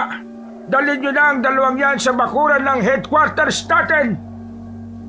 Maranay nila ng mga aswang ang dalawa. Halos makaladkad si Mang Elmer at Igan. Pagdating nila sa malawak na bakuran, ay itinali ang kamay nila sa magkabilang kawayan. Naririnig na nila ang mga hiyawan ng mga aswang, mga hiyawan ng pagdiriwang at pagkagigil. Maya-maya lang, dinala na rin ng mga aswang ang batang si Nonoy. Tinanggal mismo ni Magno ang pagkakabusal sa bibig ng bata. Nonoy, sinaktan ka ba nila? Ayos ka lang ba? Hindi po ako sinaktan. Huwag niyo na po akong intindihin. Pero bakit pa po kayo nagpunta rito? Mapapahamak pa po kayo rito eh. Nagpunta ako rito para sa'yo. Hindi ko hahayaang may gawin silang masama sa'yo. Tama na ang dramahan. Pero nakakatuwa ang inyong samahan. Mukhang mahal na mahal mo ang batang ito, Elmer. Kaya ngayong gabi, papipiliin kita. Ang batang ito, ang binatang katabi mo. Mang Elmer, ang batang yan na lang ang piliin mo. Okay lang sa akin mawala ako. Nagbago na ang isip ko. Mukhang wala naman palang halaga ang buhay ng binatang yan. Kaya ganito na lang ang gagawin natin. Ikaw binata ka. Ikaw ang mamimili kung sino sa batang ito at sa matandang yan ang papatayin mo. Ano po? Sinasabi niyo bang isa sa kanila ang papatayin ko? Ang talino mo. Sige na, pakawala na ang binatang yan. Inabot ng isang aswang ang espada ni Mang Elmer kay Igan. Nanginginig pa ang kamay ni Igan nang hawakan niya ang espadang yon. Hindi dahil sa mabigat, kundi dahil sa kaba na nararamdaman. Igan, ako ang paslangin mo. Matanda na ako. Marami na ako nagawa. Huwag po. Ako na lang kasi aswang po ako. Ano? Aswang ka? Bilisan mo. Pumili ka na kung ayaw mong silang dalawang mamatay. Kasama ka. Namumutla na sa kaba ang binatang si Igan. Hindi nito alam kung sino ang pipiliin niya. Pero kailangan na niyang gumawa ng desisyon. Dahil sa oras na mapuno ang pasensya ng pinuno ng mga aswang, siguradong mamamatay ang dalawang yon kasama siya. Mang Elmer, pasensya na pero ikaw ang pipiliin ko. Wala akong magawa. Huwag ka gumigay ng pasensya. Masaya ako mamamatay dahil espada ko ang gamit mo. Lumapit na si Igan kay Mang Elmer. Itinaas na ni Igan ang espada. Handa na sana nitong gawin ang pinakamabigat na desisyon ng buhay niya. Nang biglang nabulabog ang mga aswang sa paligid. Narinig na lamang nila na may mga umaatake na sa baryo. nakita nila ang mga manunugis at ang ilang tanod. Nakita rin nilang naroon si Lorenzo na kasama pa ang lola nitong si Bulet. Lahat ng mga yon ay may mga bitbit na mahahabang itak. O ano? Bakbaka na! Nagpulasa na ang mga aswang. Maging ang mga nagbabantay kina Mang Elmer ay nagsialisa na rin. Inuna ng mga aswang ang pakikipaglaban kaysa intindihin ng mga bihag. Mga buwisit! Nang umalis si Magno, agad din namang lumapit si Lorenzo para kalagan sila. O Igan, paano ka nakarating dito? Nako, mahabang kwento.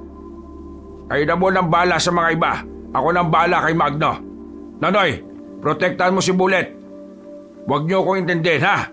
Kaya kong sinaulong yon. Agad na umalis si Mang Elmer para sundan ang pinuno ng mga aswang. Nakarating sila sa bakanting lupain na katabi lang din naman ng baryo.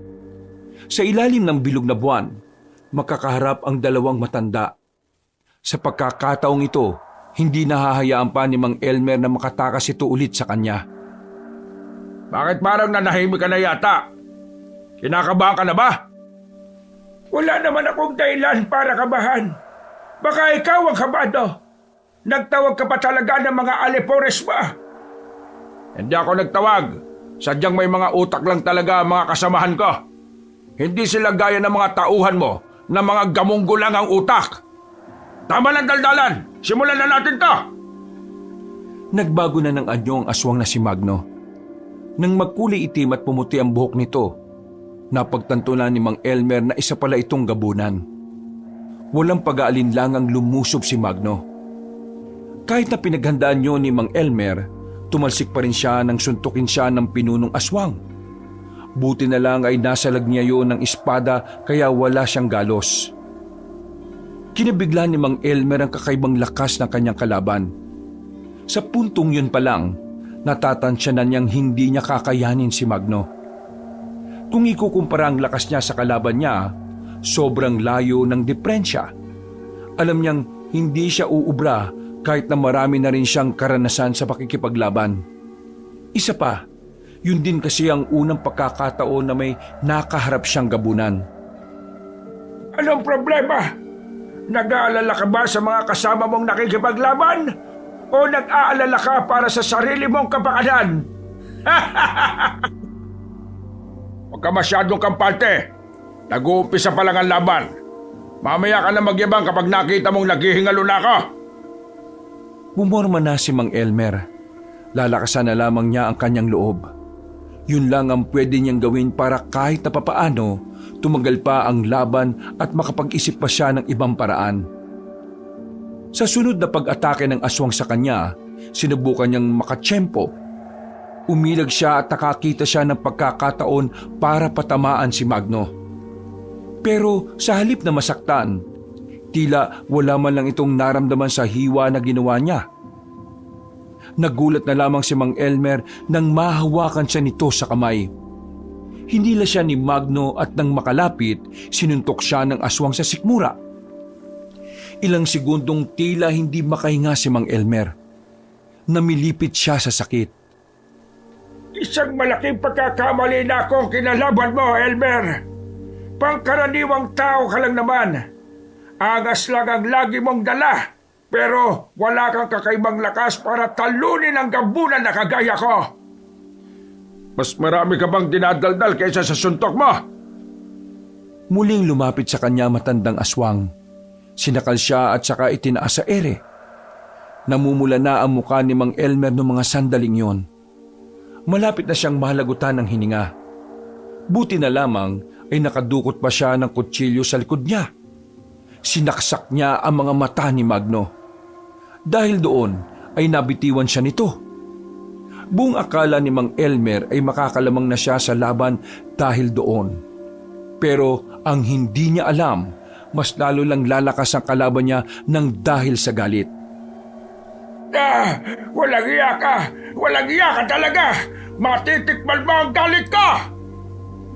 Lumundag na mataas si Magno. Nakalapit agad ito at dinakma ang mukha ni Mang Elmer. Binagsak nito ng malakas si Mang Elmer at saka idiniin ang muka sa lupa. Hindi pa ito nakontento. Pinagsusuntok ni Magno si Mang Elmer sa muka. Duguan na ang matandang birador. Nanlalabo na rin ang paningin nito nang dahil sa mga dugong halos nahilamos na niya. Sa mga pagkakataong ito, sa kanya lang napagtanto na hindi pala talaga siya malakas. Sadyang matapang lang siya at matalino. Pero ang tapang at talino niyang yon ay hindi niya magamit sa sitwasyon niya. Dahil ang tapang at talino na meron siya, mukhang hindi na uubra sa bangis at lakas ng kalaban. Pwe! Napakahina! Akala ko pa naman ay pagpapawisan ako sa iyo. Mahina!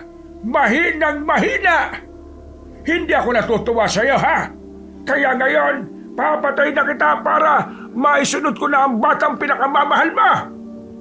Wag mong sasaktan si Nonoy! Manahimik ka! Gagawin ko ang gusto ko! Gustong gumalaw ni Mang Elmer pero wala na siyang lakas. Kahit daliri niya ay hirap na siyang igalaw. Naiyak na lamang siya dahil alam na niyang wala na siyang magagawa. Nang makita na niyang kinuha na ni Magno ang espada nito para itarak sa kanya, napangiti na lang siya at napapikit. Pero bigla na lang nagbago ang ihip ng hangin ng mga sandaling yon. Biglang nagliwanag ang anting-anting sa bewang ni Mang Elmer. Nasilaw si Magno kaya napalayo ito. Naramdaman naman ni Mang Elmer ang kaginhawaan sa kanyang katawan. Para siyang pinanganak ulit. Lahat ng sakit sa katawan niya ay himalang nawala.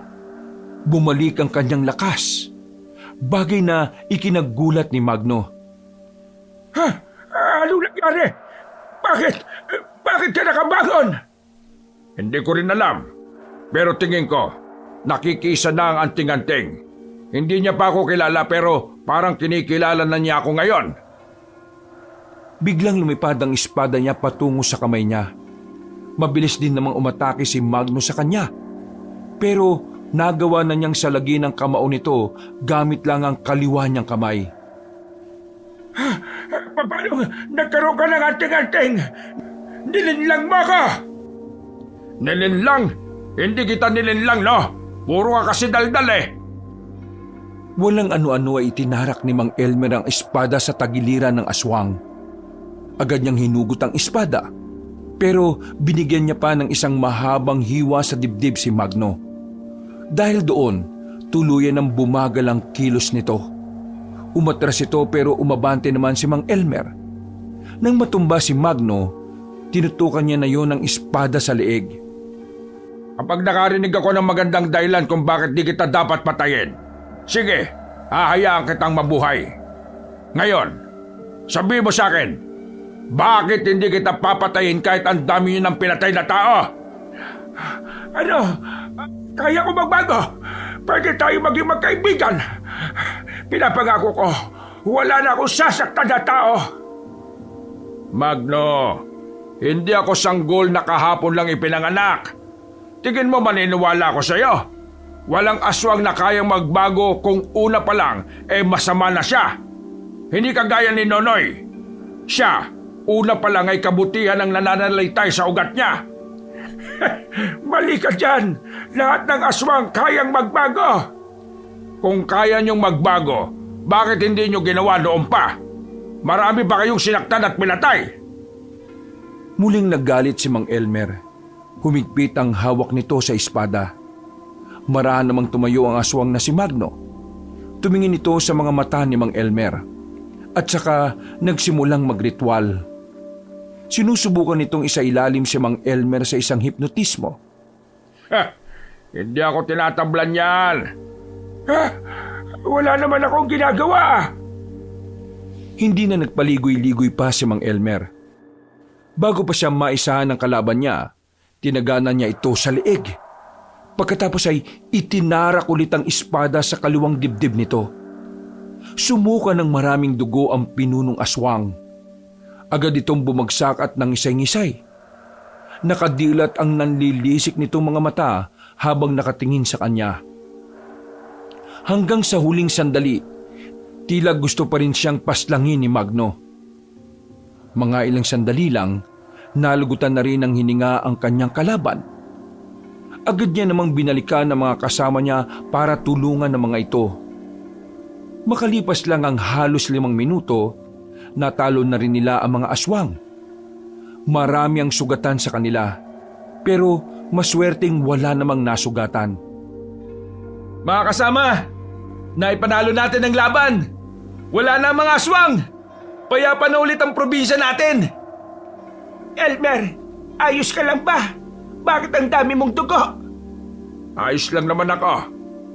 Mang Elmer, nakita ko kanina yung malakas na liwanag. Gumana na ba yung anting-anting? Oo, gumana na ang anting-anting. Maraming salamat ha. Iniligtas ako ng anting-anting sa tiyak na kamatayan. Tatay Elmer, buti naman po ligtas kayo. Nag-alala po ako eh. Akala ko po hindi ko na po kayo makikita. Ginawa kong lahat para magkasama pa ulit tayo. Kaya huwag ka na mag-alala. Ligtas na ako, oh. Ligtas na tayong lahat. Nilisan na rin nila ang lugar na yon matapos nilang abuhin ang mga bangkay ng mga aswang. Kinaumagahan, binalita ni Kapitana ang kanilang pagkapanalo kontra sa mga aswang. Nagdiwang ang kanilang barangay dahil sa wakas wala na rin ang panghanib sa lansangan. Makakalabas na rin ang lahat ng bahay nang hindi nag-aalala para sa kanilang kaligtasan. Higit sa lahat, si Mang Elmer ang pinakamasaya. Bukod kasi sa nabigyan na niya ng kapayapaan ng kanilang probinsya, makakasama na rin niya ng mas matagal ang batang si Nonoy. At sa paglipas nga ng mga buwan, mas lalo pang lumalim ang samahan ng bata at ng matanda. Itinuring na talaga ni Mang Elmer na tunay na anak si Nonoy. Ang pagiging aswang naman ng bata ay patuloy lang nilang itinatago sa mga tao. Pero kasabay nito, naghahanap na sila ng pinakamagaling na albularyo. Susubukan nilang maging normal na tao si Nonoy. Alam ni Mang Elmer na mahirap yun mangyari. Pero hindi siya nawawalan ng pag-asa na mabigyan ng normal na buhay ang batang si Nonoy. Dahil para sa isang dating birador at maangas na matanda, wala nang mas sasaya pa ang kalooban niya kapag nakita niyang maligaya si Nonoy. Mula noon, naging masagana na ang mga barangay. Naibalik ang dati nitong sigla.